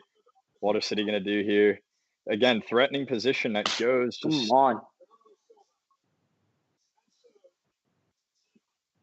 Oh, man, come on. See, that's what happens. Threatening position, they see nothing, and then they have to turn back around. Look at Bernardo Silva, yeah? Look at Bernardo Silva when he gets the ball. I don't know if you're seeing the same thing, but he could have put in a low cross. I don't know why he didn't. Yeah, like cross the ball there.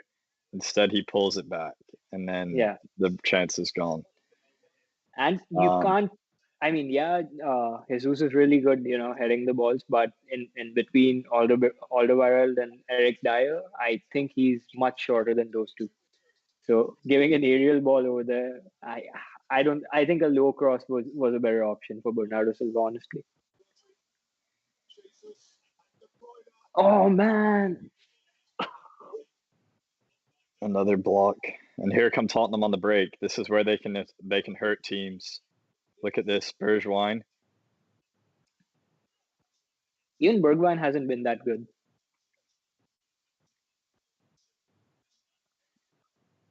I think a few more minutes and Bale would be coming on. Yeah.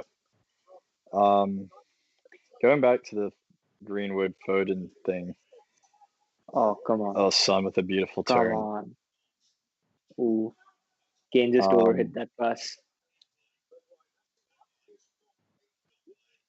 I think Greenwood is almost. Oh, here's Son. Greenwood's a rare type of player. And the reason I say this is because his ability on both feet is just so elite for his age. Yep. And you also have to think Phil Foden, I believe I'm saying this correctly, is 2 years older than Mason Greenwood. Yeah. So that's 2 extra years of development, right?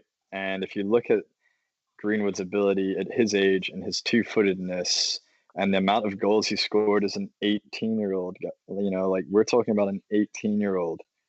It's elite, and there's so much potential there. There hasn't been a player. Sorry, go ahead.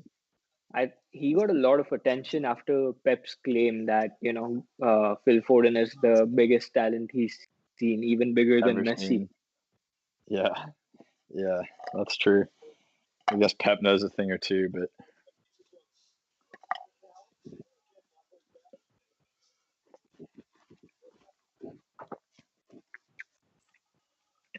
he's obviously going to say good things about his most promising talent. Ooh. Good ball.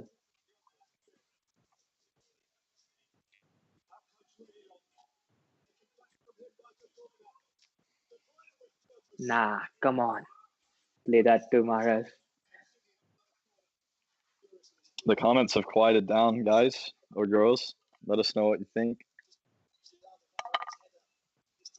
Any questions you want answered? I think everyone got bored of the game.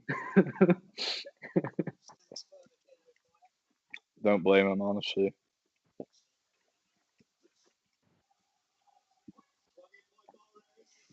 Oh man, City are I think City are getting close. They're gonna get an equalizer.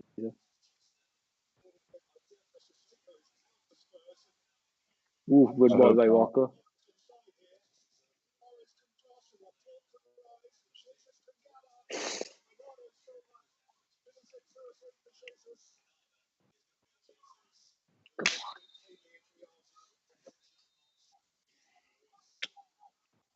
Wasted again. Gundogan is just kind of there, in my opinion. He does his job, but not much more. Yeah, I think. I mean, that's what I think right now. Gundogan is just existing in that team. He has scored a few times against United.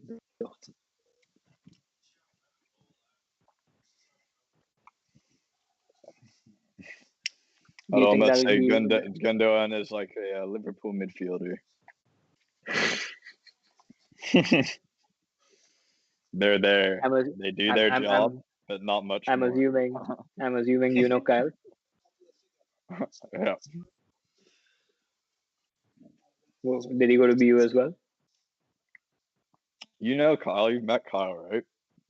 Kyle Gomes. Hasn't he played football with us? Have I? I think so. Kyle, let us know down in the comments if you know Kush.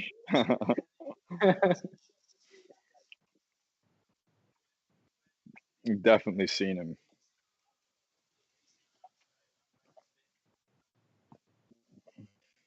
That's funny. Man, I still remember our intramural Well, this season. is just being so bold.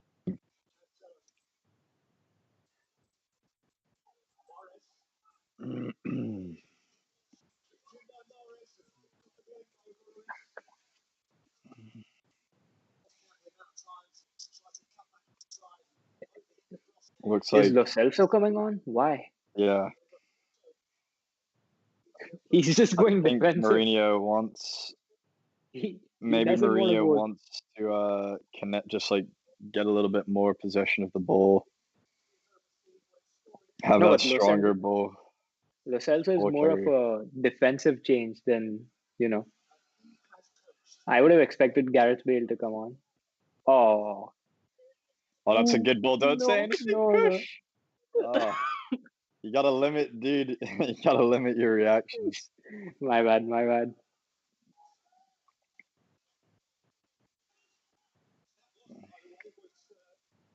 Gosh.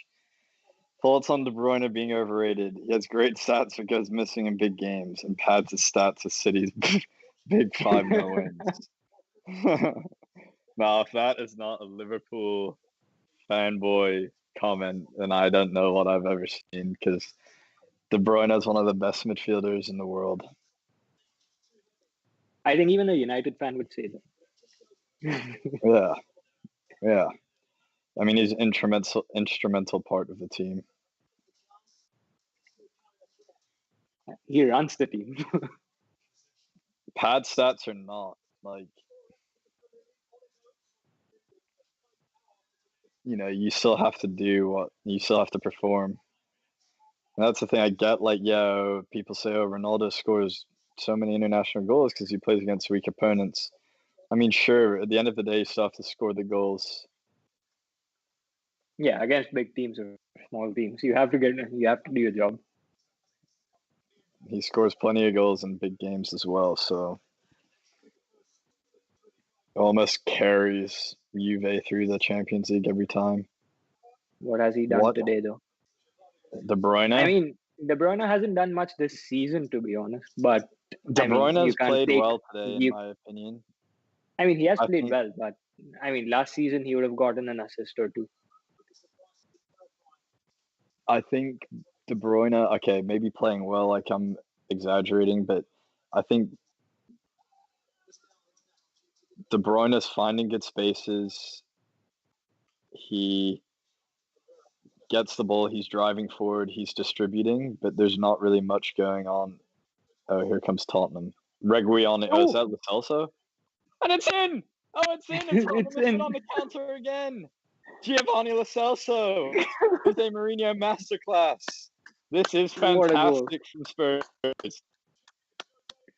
Look at this I from just, Mourinho. I, I just called Lo Celso The a defensive, batsman. I don't know Yeah, what you're saying with him being defensive. He's gonna get on the ball and create, but this is counter-attacking football. This is Kane getting in those good positions, being patient, driving forward, and then again, that left side is just completely open. Walker's so far up the pitch.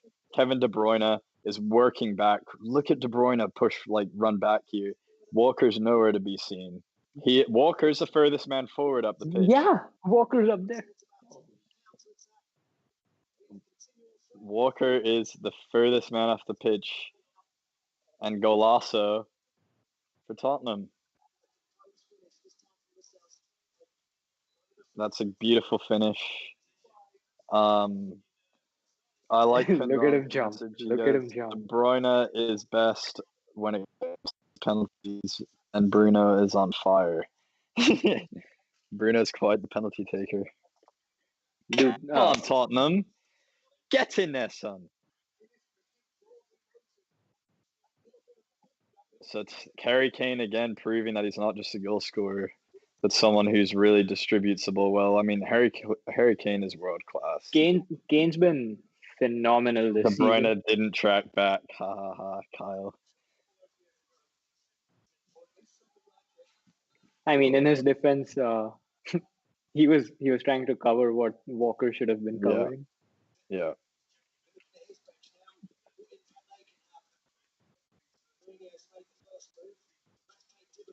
I'm surprised Pep hasn't made any changes yet. He can't be happy with what's going on.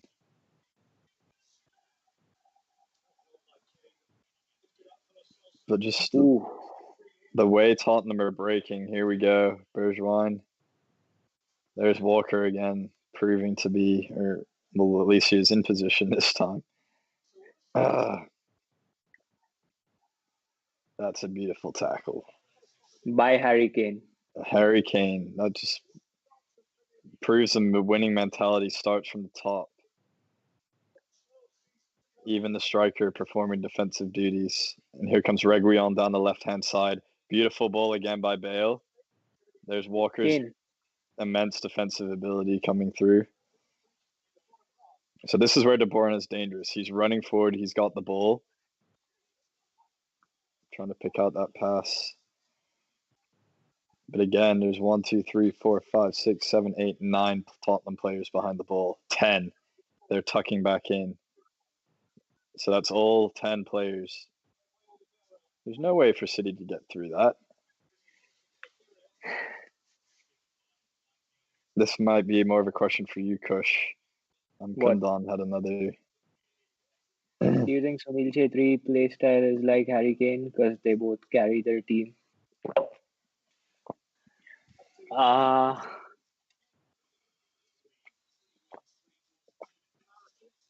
mean, I can see where you draw the parallels between Chhetri and Kane in terms of their playing styles. Chhetri does track back a lot. He works a lot for the team. But I think a more in-depth sort of explanation would be better from Janusz because he follows Indian football much more than I do. Janusz, you can, I think, write your answer in the comments if you want to.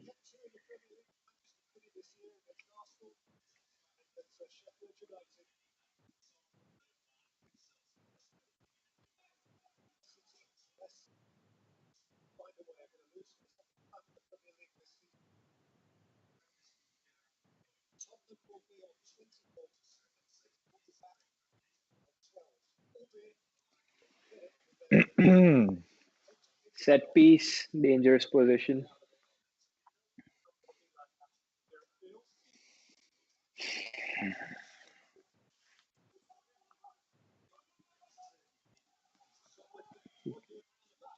What was that, man? It's a shame.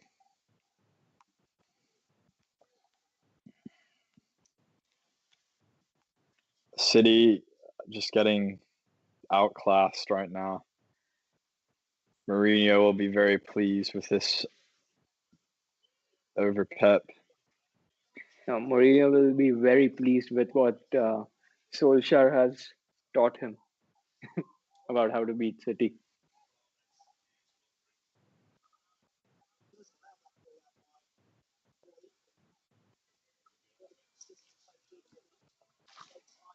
Do you think if City get one goal, they'll be able to equalize?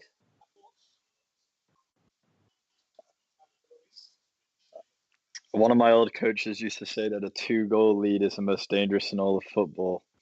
Yep. So if City can nick a goal back here in the next 10 minutes, it'll certainly come down to a very exciting last 10 minutes. There's a coming together between Cancelo and Kane there. Play goes on, and here comes City.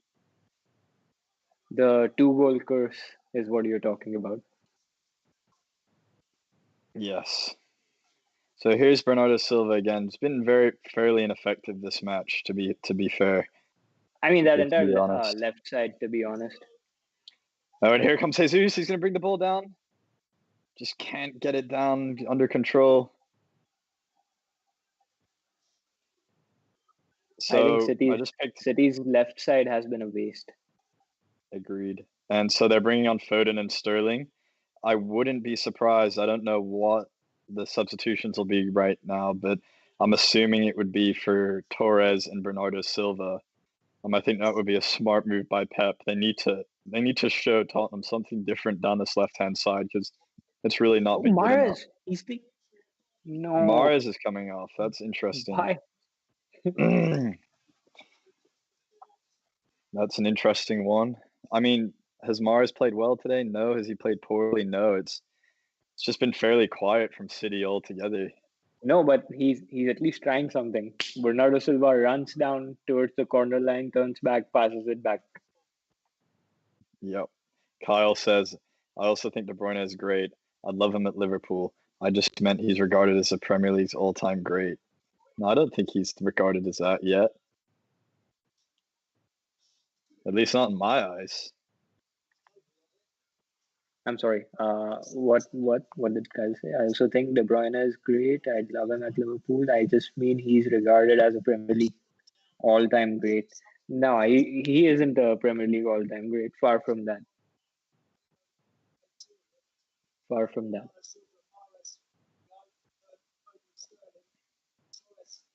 Kandon says, which players' stats combined will form an ultimate player? Kandon's asking a lot of interesting questions. I like it. It's Yep. fun. Ultimate player for pace, skill, shooting, instincts. Kyle Gomes asks, what happened to Sterling today? That's a good question. Is he picked up an injury? I think he was injured. I don't think he was fully fit. Yeah, I think that would be it.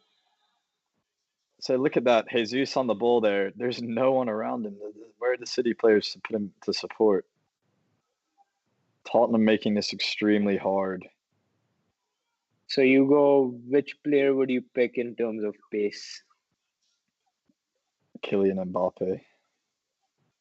Okay, that's one. Skill. Neymar.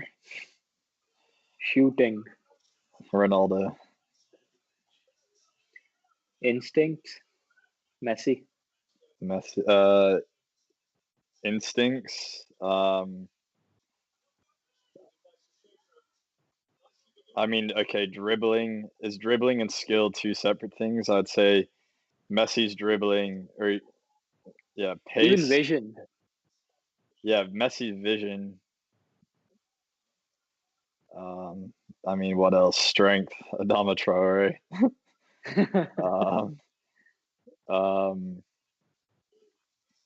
Yeah, that's. I feel like that's pretty fair. Yeah, I believe Sterling had an injury, wasn't fully fit today. So here comes Harry Kane picking up the second ball.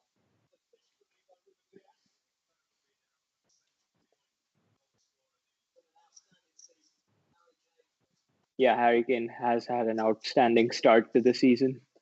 And who do you think Kane can be the top scorer this season? Who do I think who's going to be top scorer in the Premier League? Yeah. I mean, if he's fit, I think Harry Kane. I think there are just so many options this season. Even Vardy's in good form. Son's in good form. You always have Salah and Mane in the mix. I wouldn't. I mean, I've ruled out Aubameyang now because he hasn't played well this season. Even though he scored that painful penalty that Pogba gave away. Kyle asks about leadership. Eric Dyer's having a hit. That was weird. Leadership in terms of the best leader in the world right now, Sergio Ramos. That man gets in the trenches for his team. Leadership, he Roy is the Keane. face of.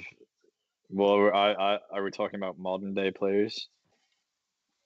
I mean, I don't think there was a sort of timeline. I mean, personally, I'd go with Roy Keane in terms of leadership. Ramos would be a close second. Yeah, he's. I mean, even Vidic, right? Vidic was a warrior. Vidic was class. But you can't forget about Martin Skirtle and Daniel Agger. You like them? No, I'm just joking. Okay. Because I lost a little bit of respect for you when you said that.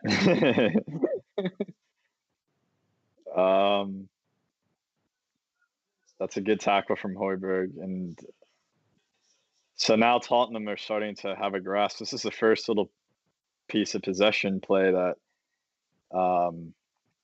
we've really seen from Tottenham recently.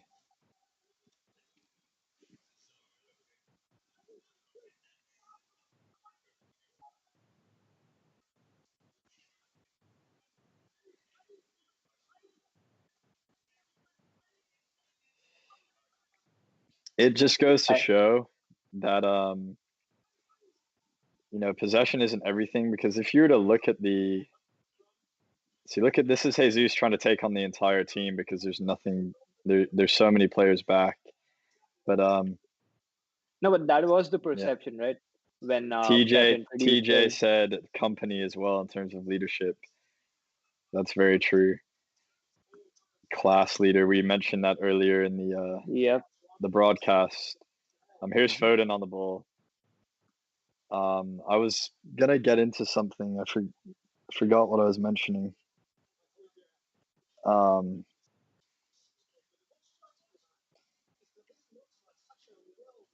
Even I forgot what you were saying. Honestly, when you talk for 80 plus minutes, it's easy to kind of get lost in thought.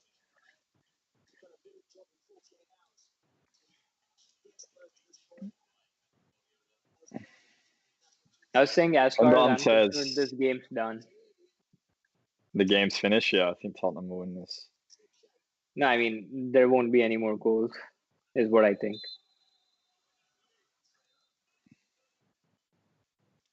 Bale's warming up. I think Calvert-Lewin will be top goal scorer.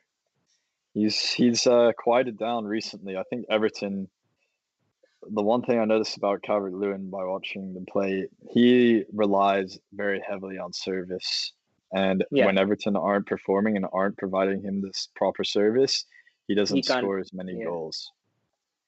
And that's nothing taking away from him. No, he's been class this season.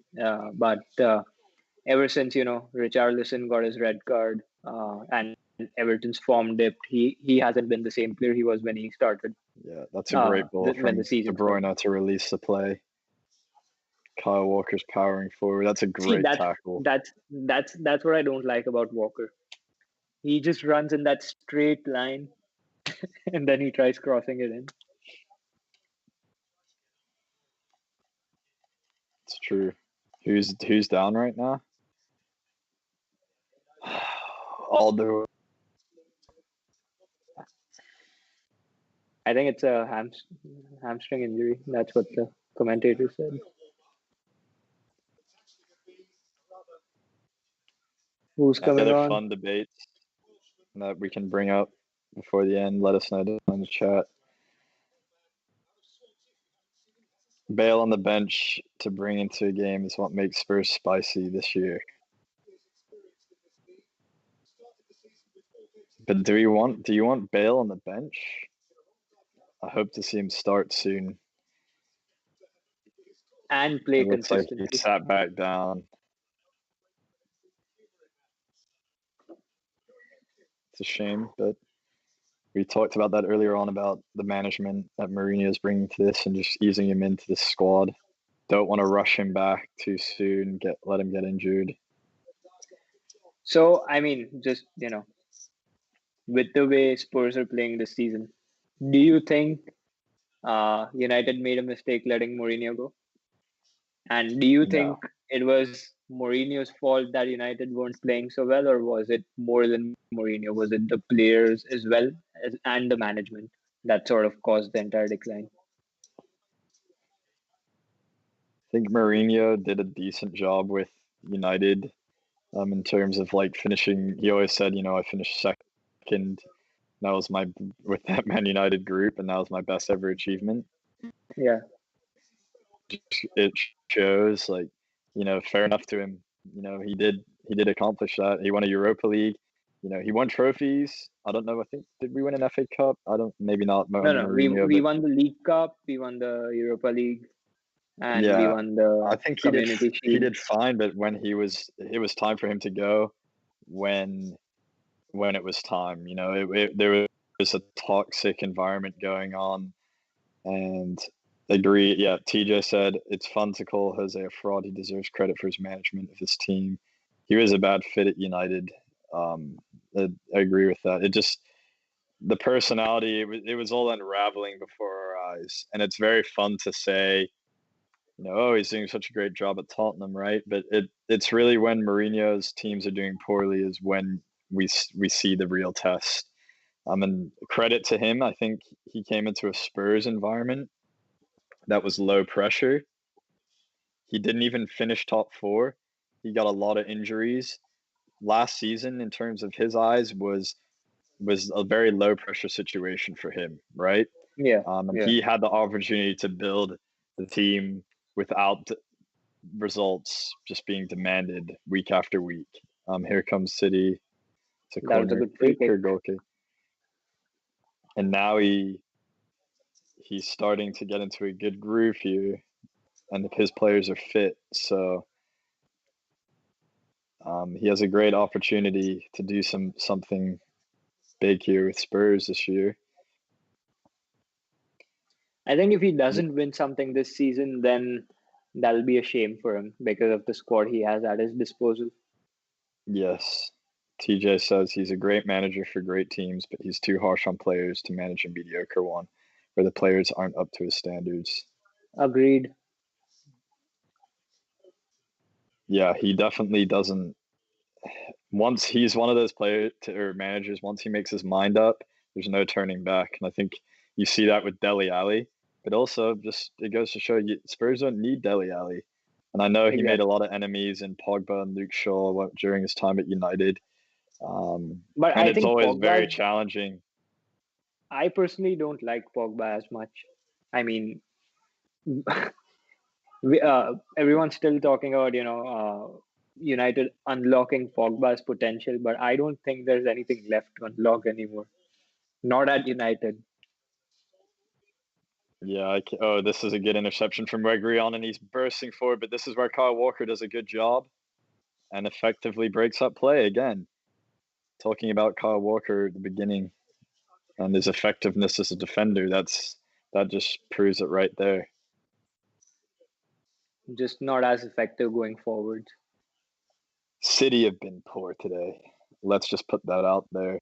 And it's funny if you look at the stats and the performance, and if you were analyzing this match purely by looking at the stats, you would think that City dominated. Oh, that is a missed chance. Mourinho is getting into his players right now. He knows how important it is to stay strong here. Yeah, they have not penetrated the goal whatsoever. Have we seen a couple great chance from City in either half other than the disallowed goal? Nope. Lloris had nothing to do. Could have set up a picnic table and ate a sandwich.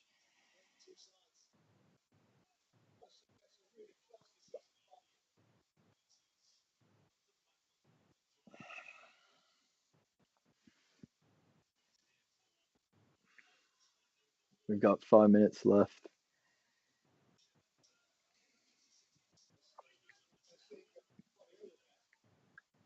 So you go, how much would you rate this game out of 10? 10 being the highest. In terms of what, entertainment value or? Yep, entertainment and quality of football.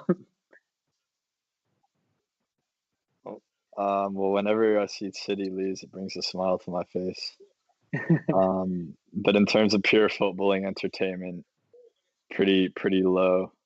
Honestly, it's not been a fantastic game to watch. It's just been very, very technical match. Here comes De Bruyne again, bursting into that space. Good ball in. Here's Jesus. Just can't get it out of his feet. Again, See, there it is. If it was Aguero, Yeah, he shoots that. Shoot. One touch, shoot. Agreed. Again, yeah, that's what we're talking about. Just one too many touches. Just get in there, get a shot on goal. He has not tested the keeper yet.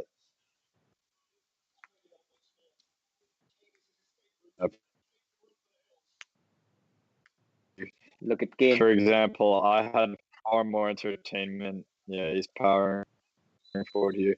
Brighton Aston Villa match was like an 8 out of 10 in terms of footballing entertainment. And this one is a 4 or 5 out of 10. Mm-hmm. What about you? 5 out of 10. Kyle says, I disagree. disagree about Mourinho mediocre teams. He won a Champions League with Porto. He demands a lot from his players, and people like Delhi don't give him that, and he doesn't waste his time on them.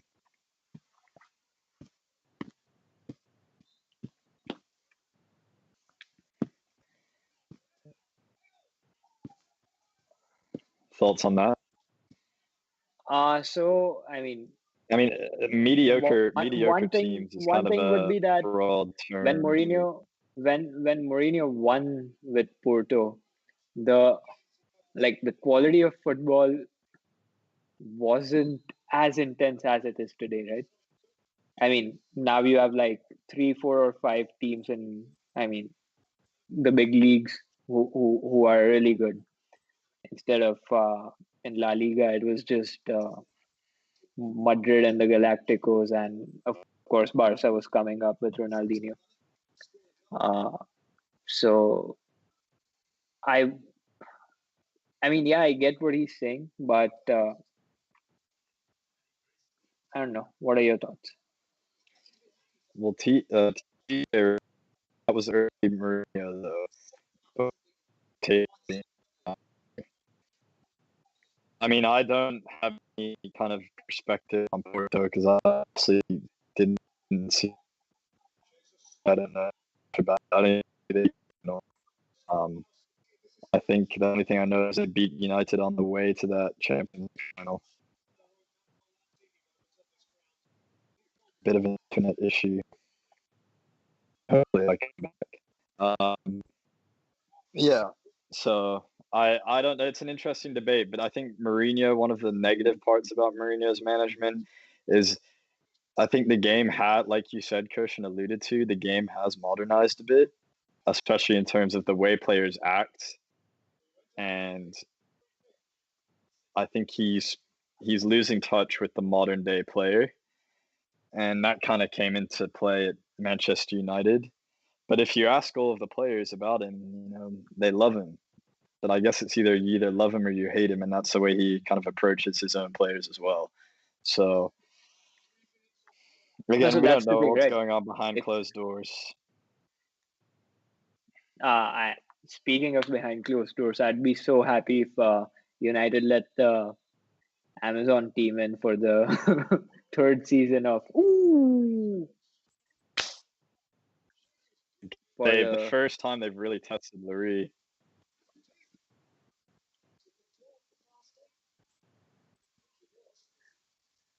So what I was saying was, I'd really like United to be in the third season of All or Nothing.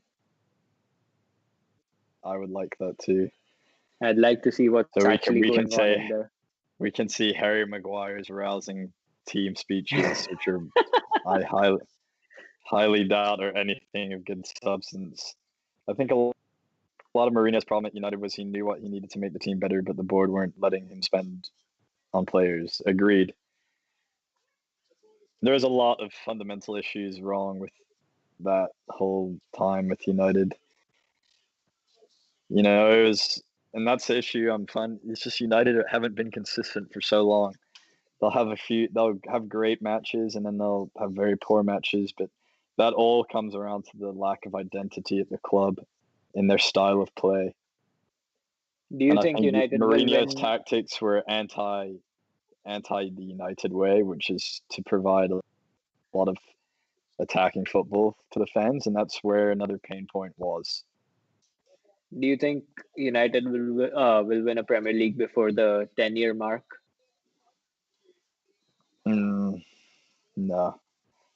No. I agree. He might be a bit harsh in the media and doesn't handle that side well. Yeah, Mourinho certainly has a lot to say in the media.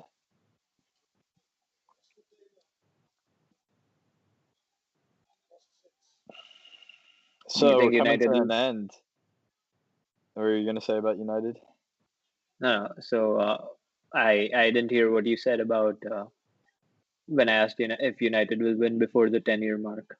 I said no. No? They have to win in the next 3 years. So unless there's Yeah. significant change, i.e., Ollie getting sacked, I don't think they'll win the Premier League.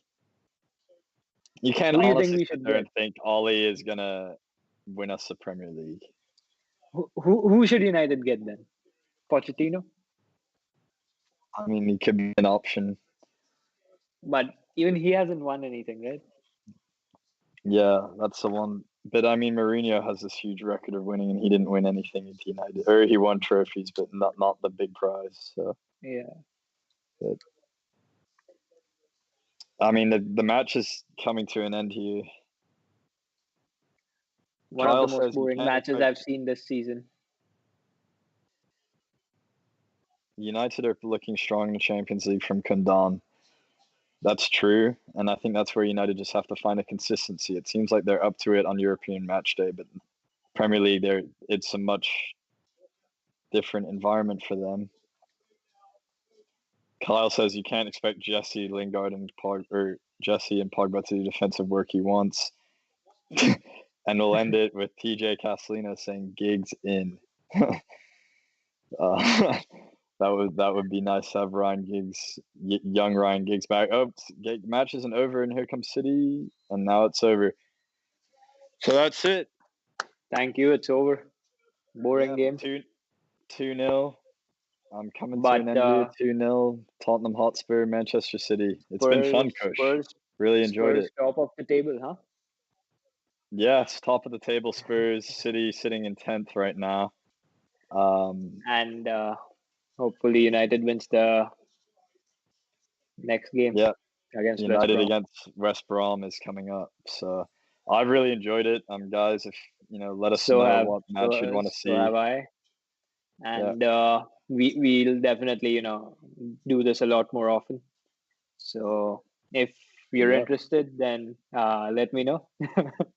Hopefully, now that we have this whole thing figured out. If Zoom doesn't work, then it's Skype, and I think Janusz has the assets down as well.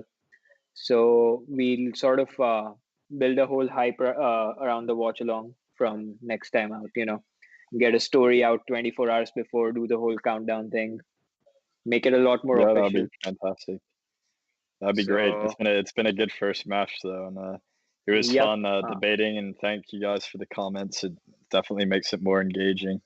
Thank you, Kyle, and thank you, TJ, and thank you, Kundan, for having this conversation with us. Football is always fun to talk about, and hopefully we'll have a lot more people next time. Hope you guys enjoyed. Have a good rest of the day or night wherever you are. All right. Thanks, guys. Have a good one. Cheers. Bye. Bye.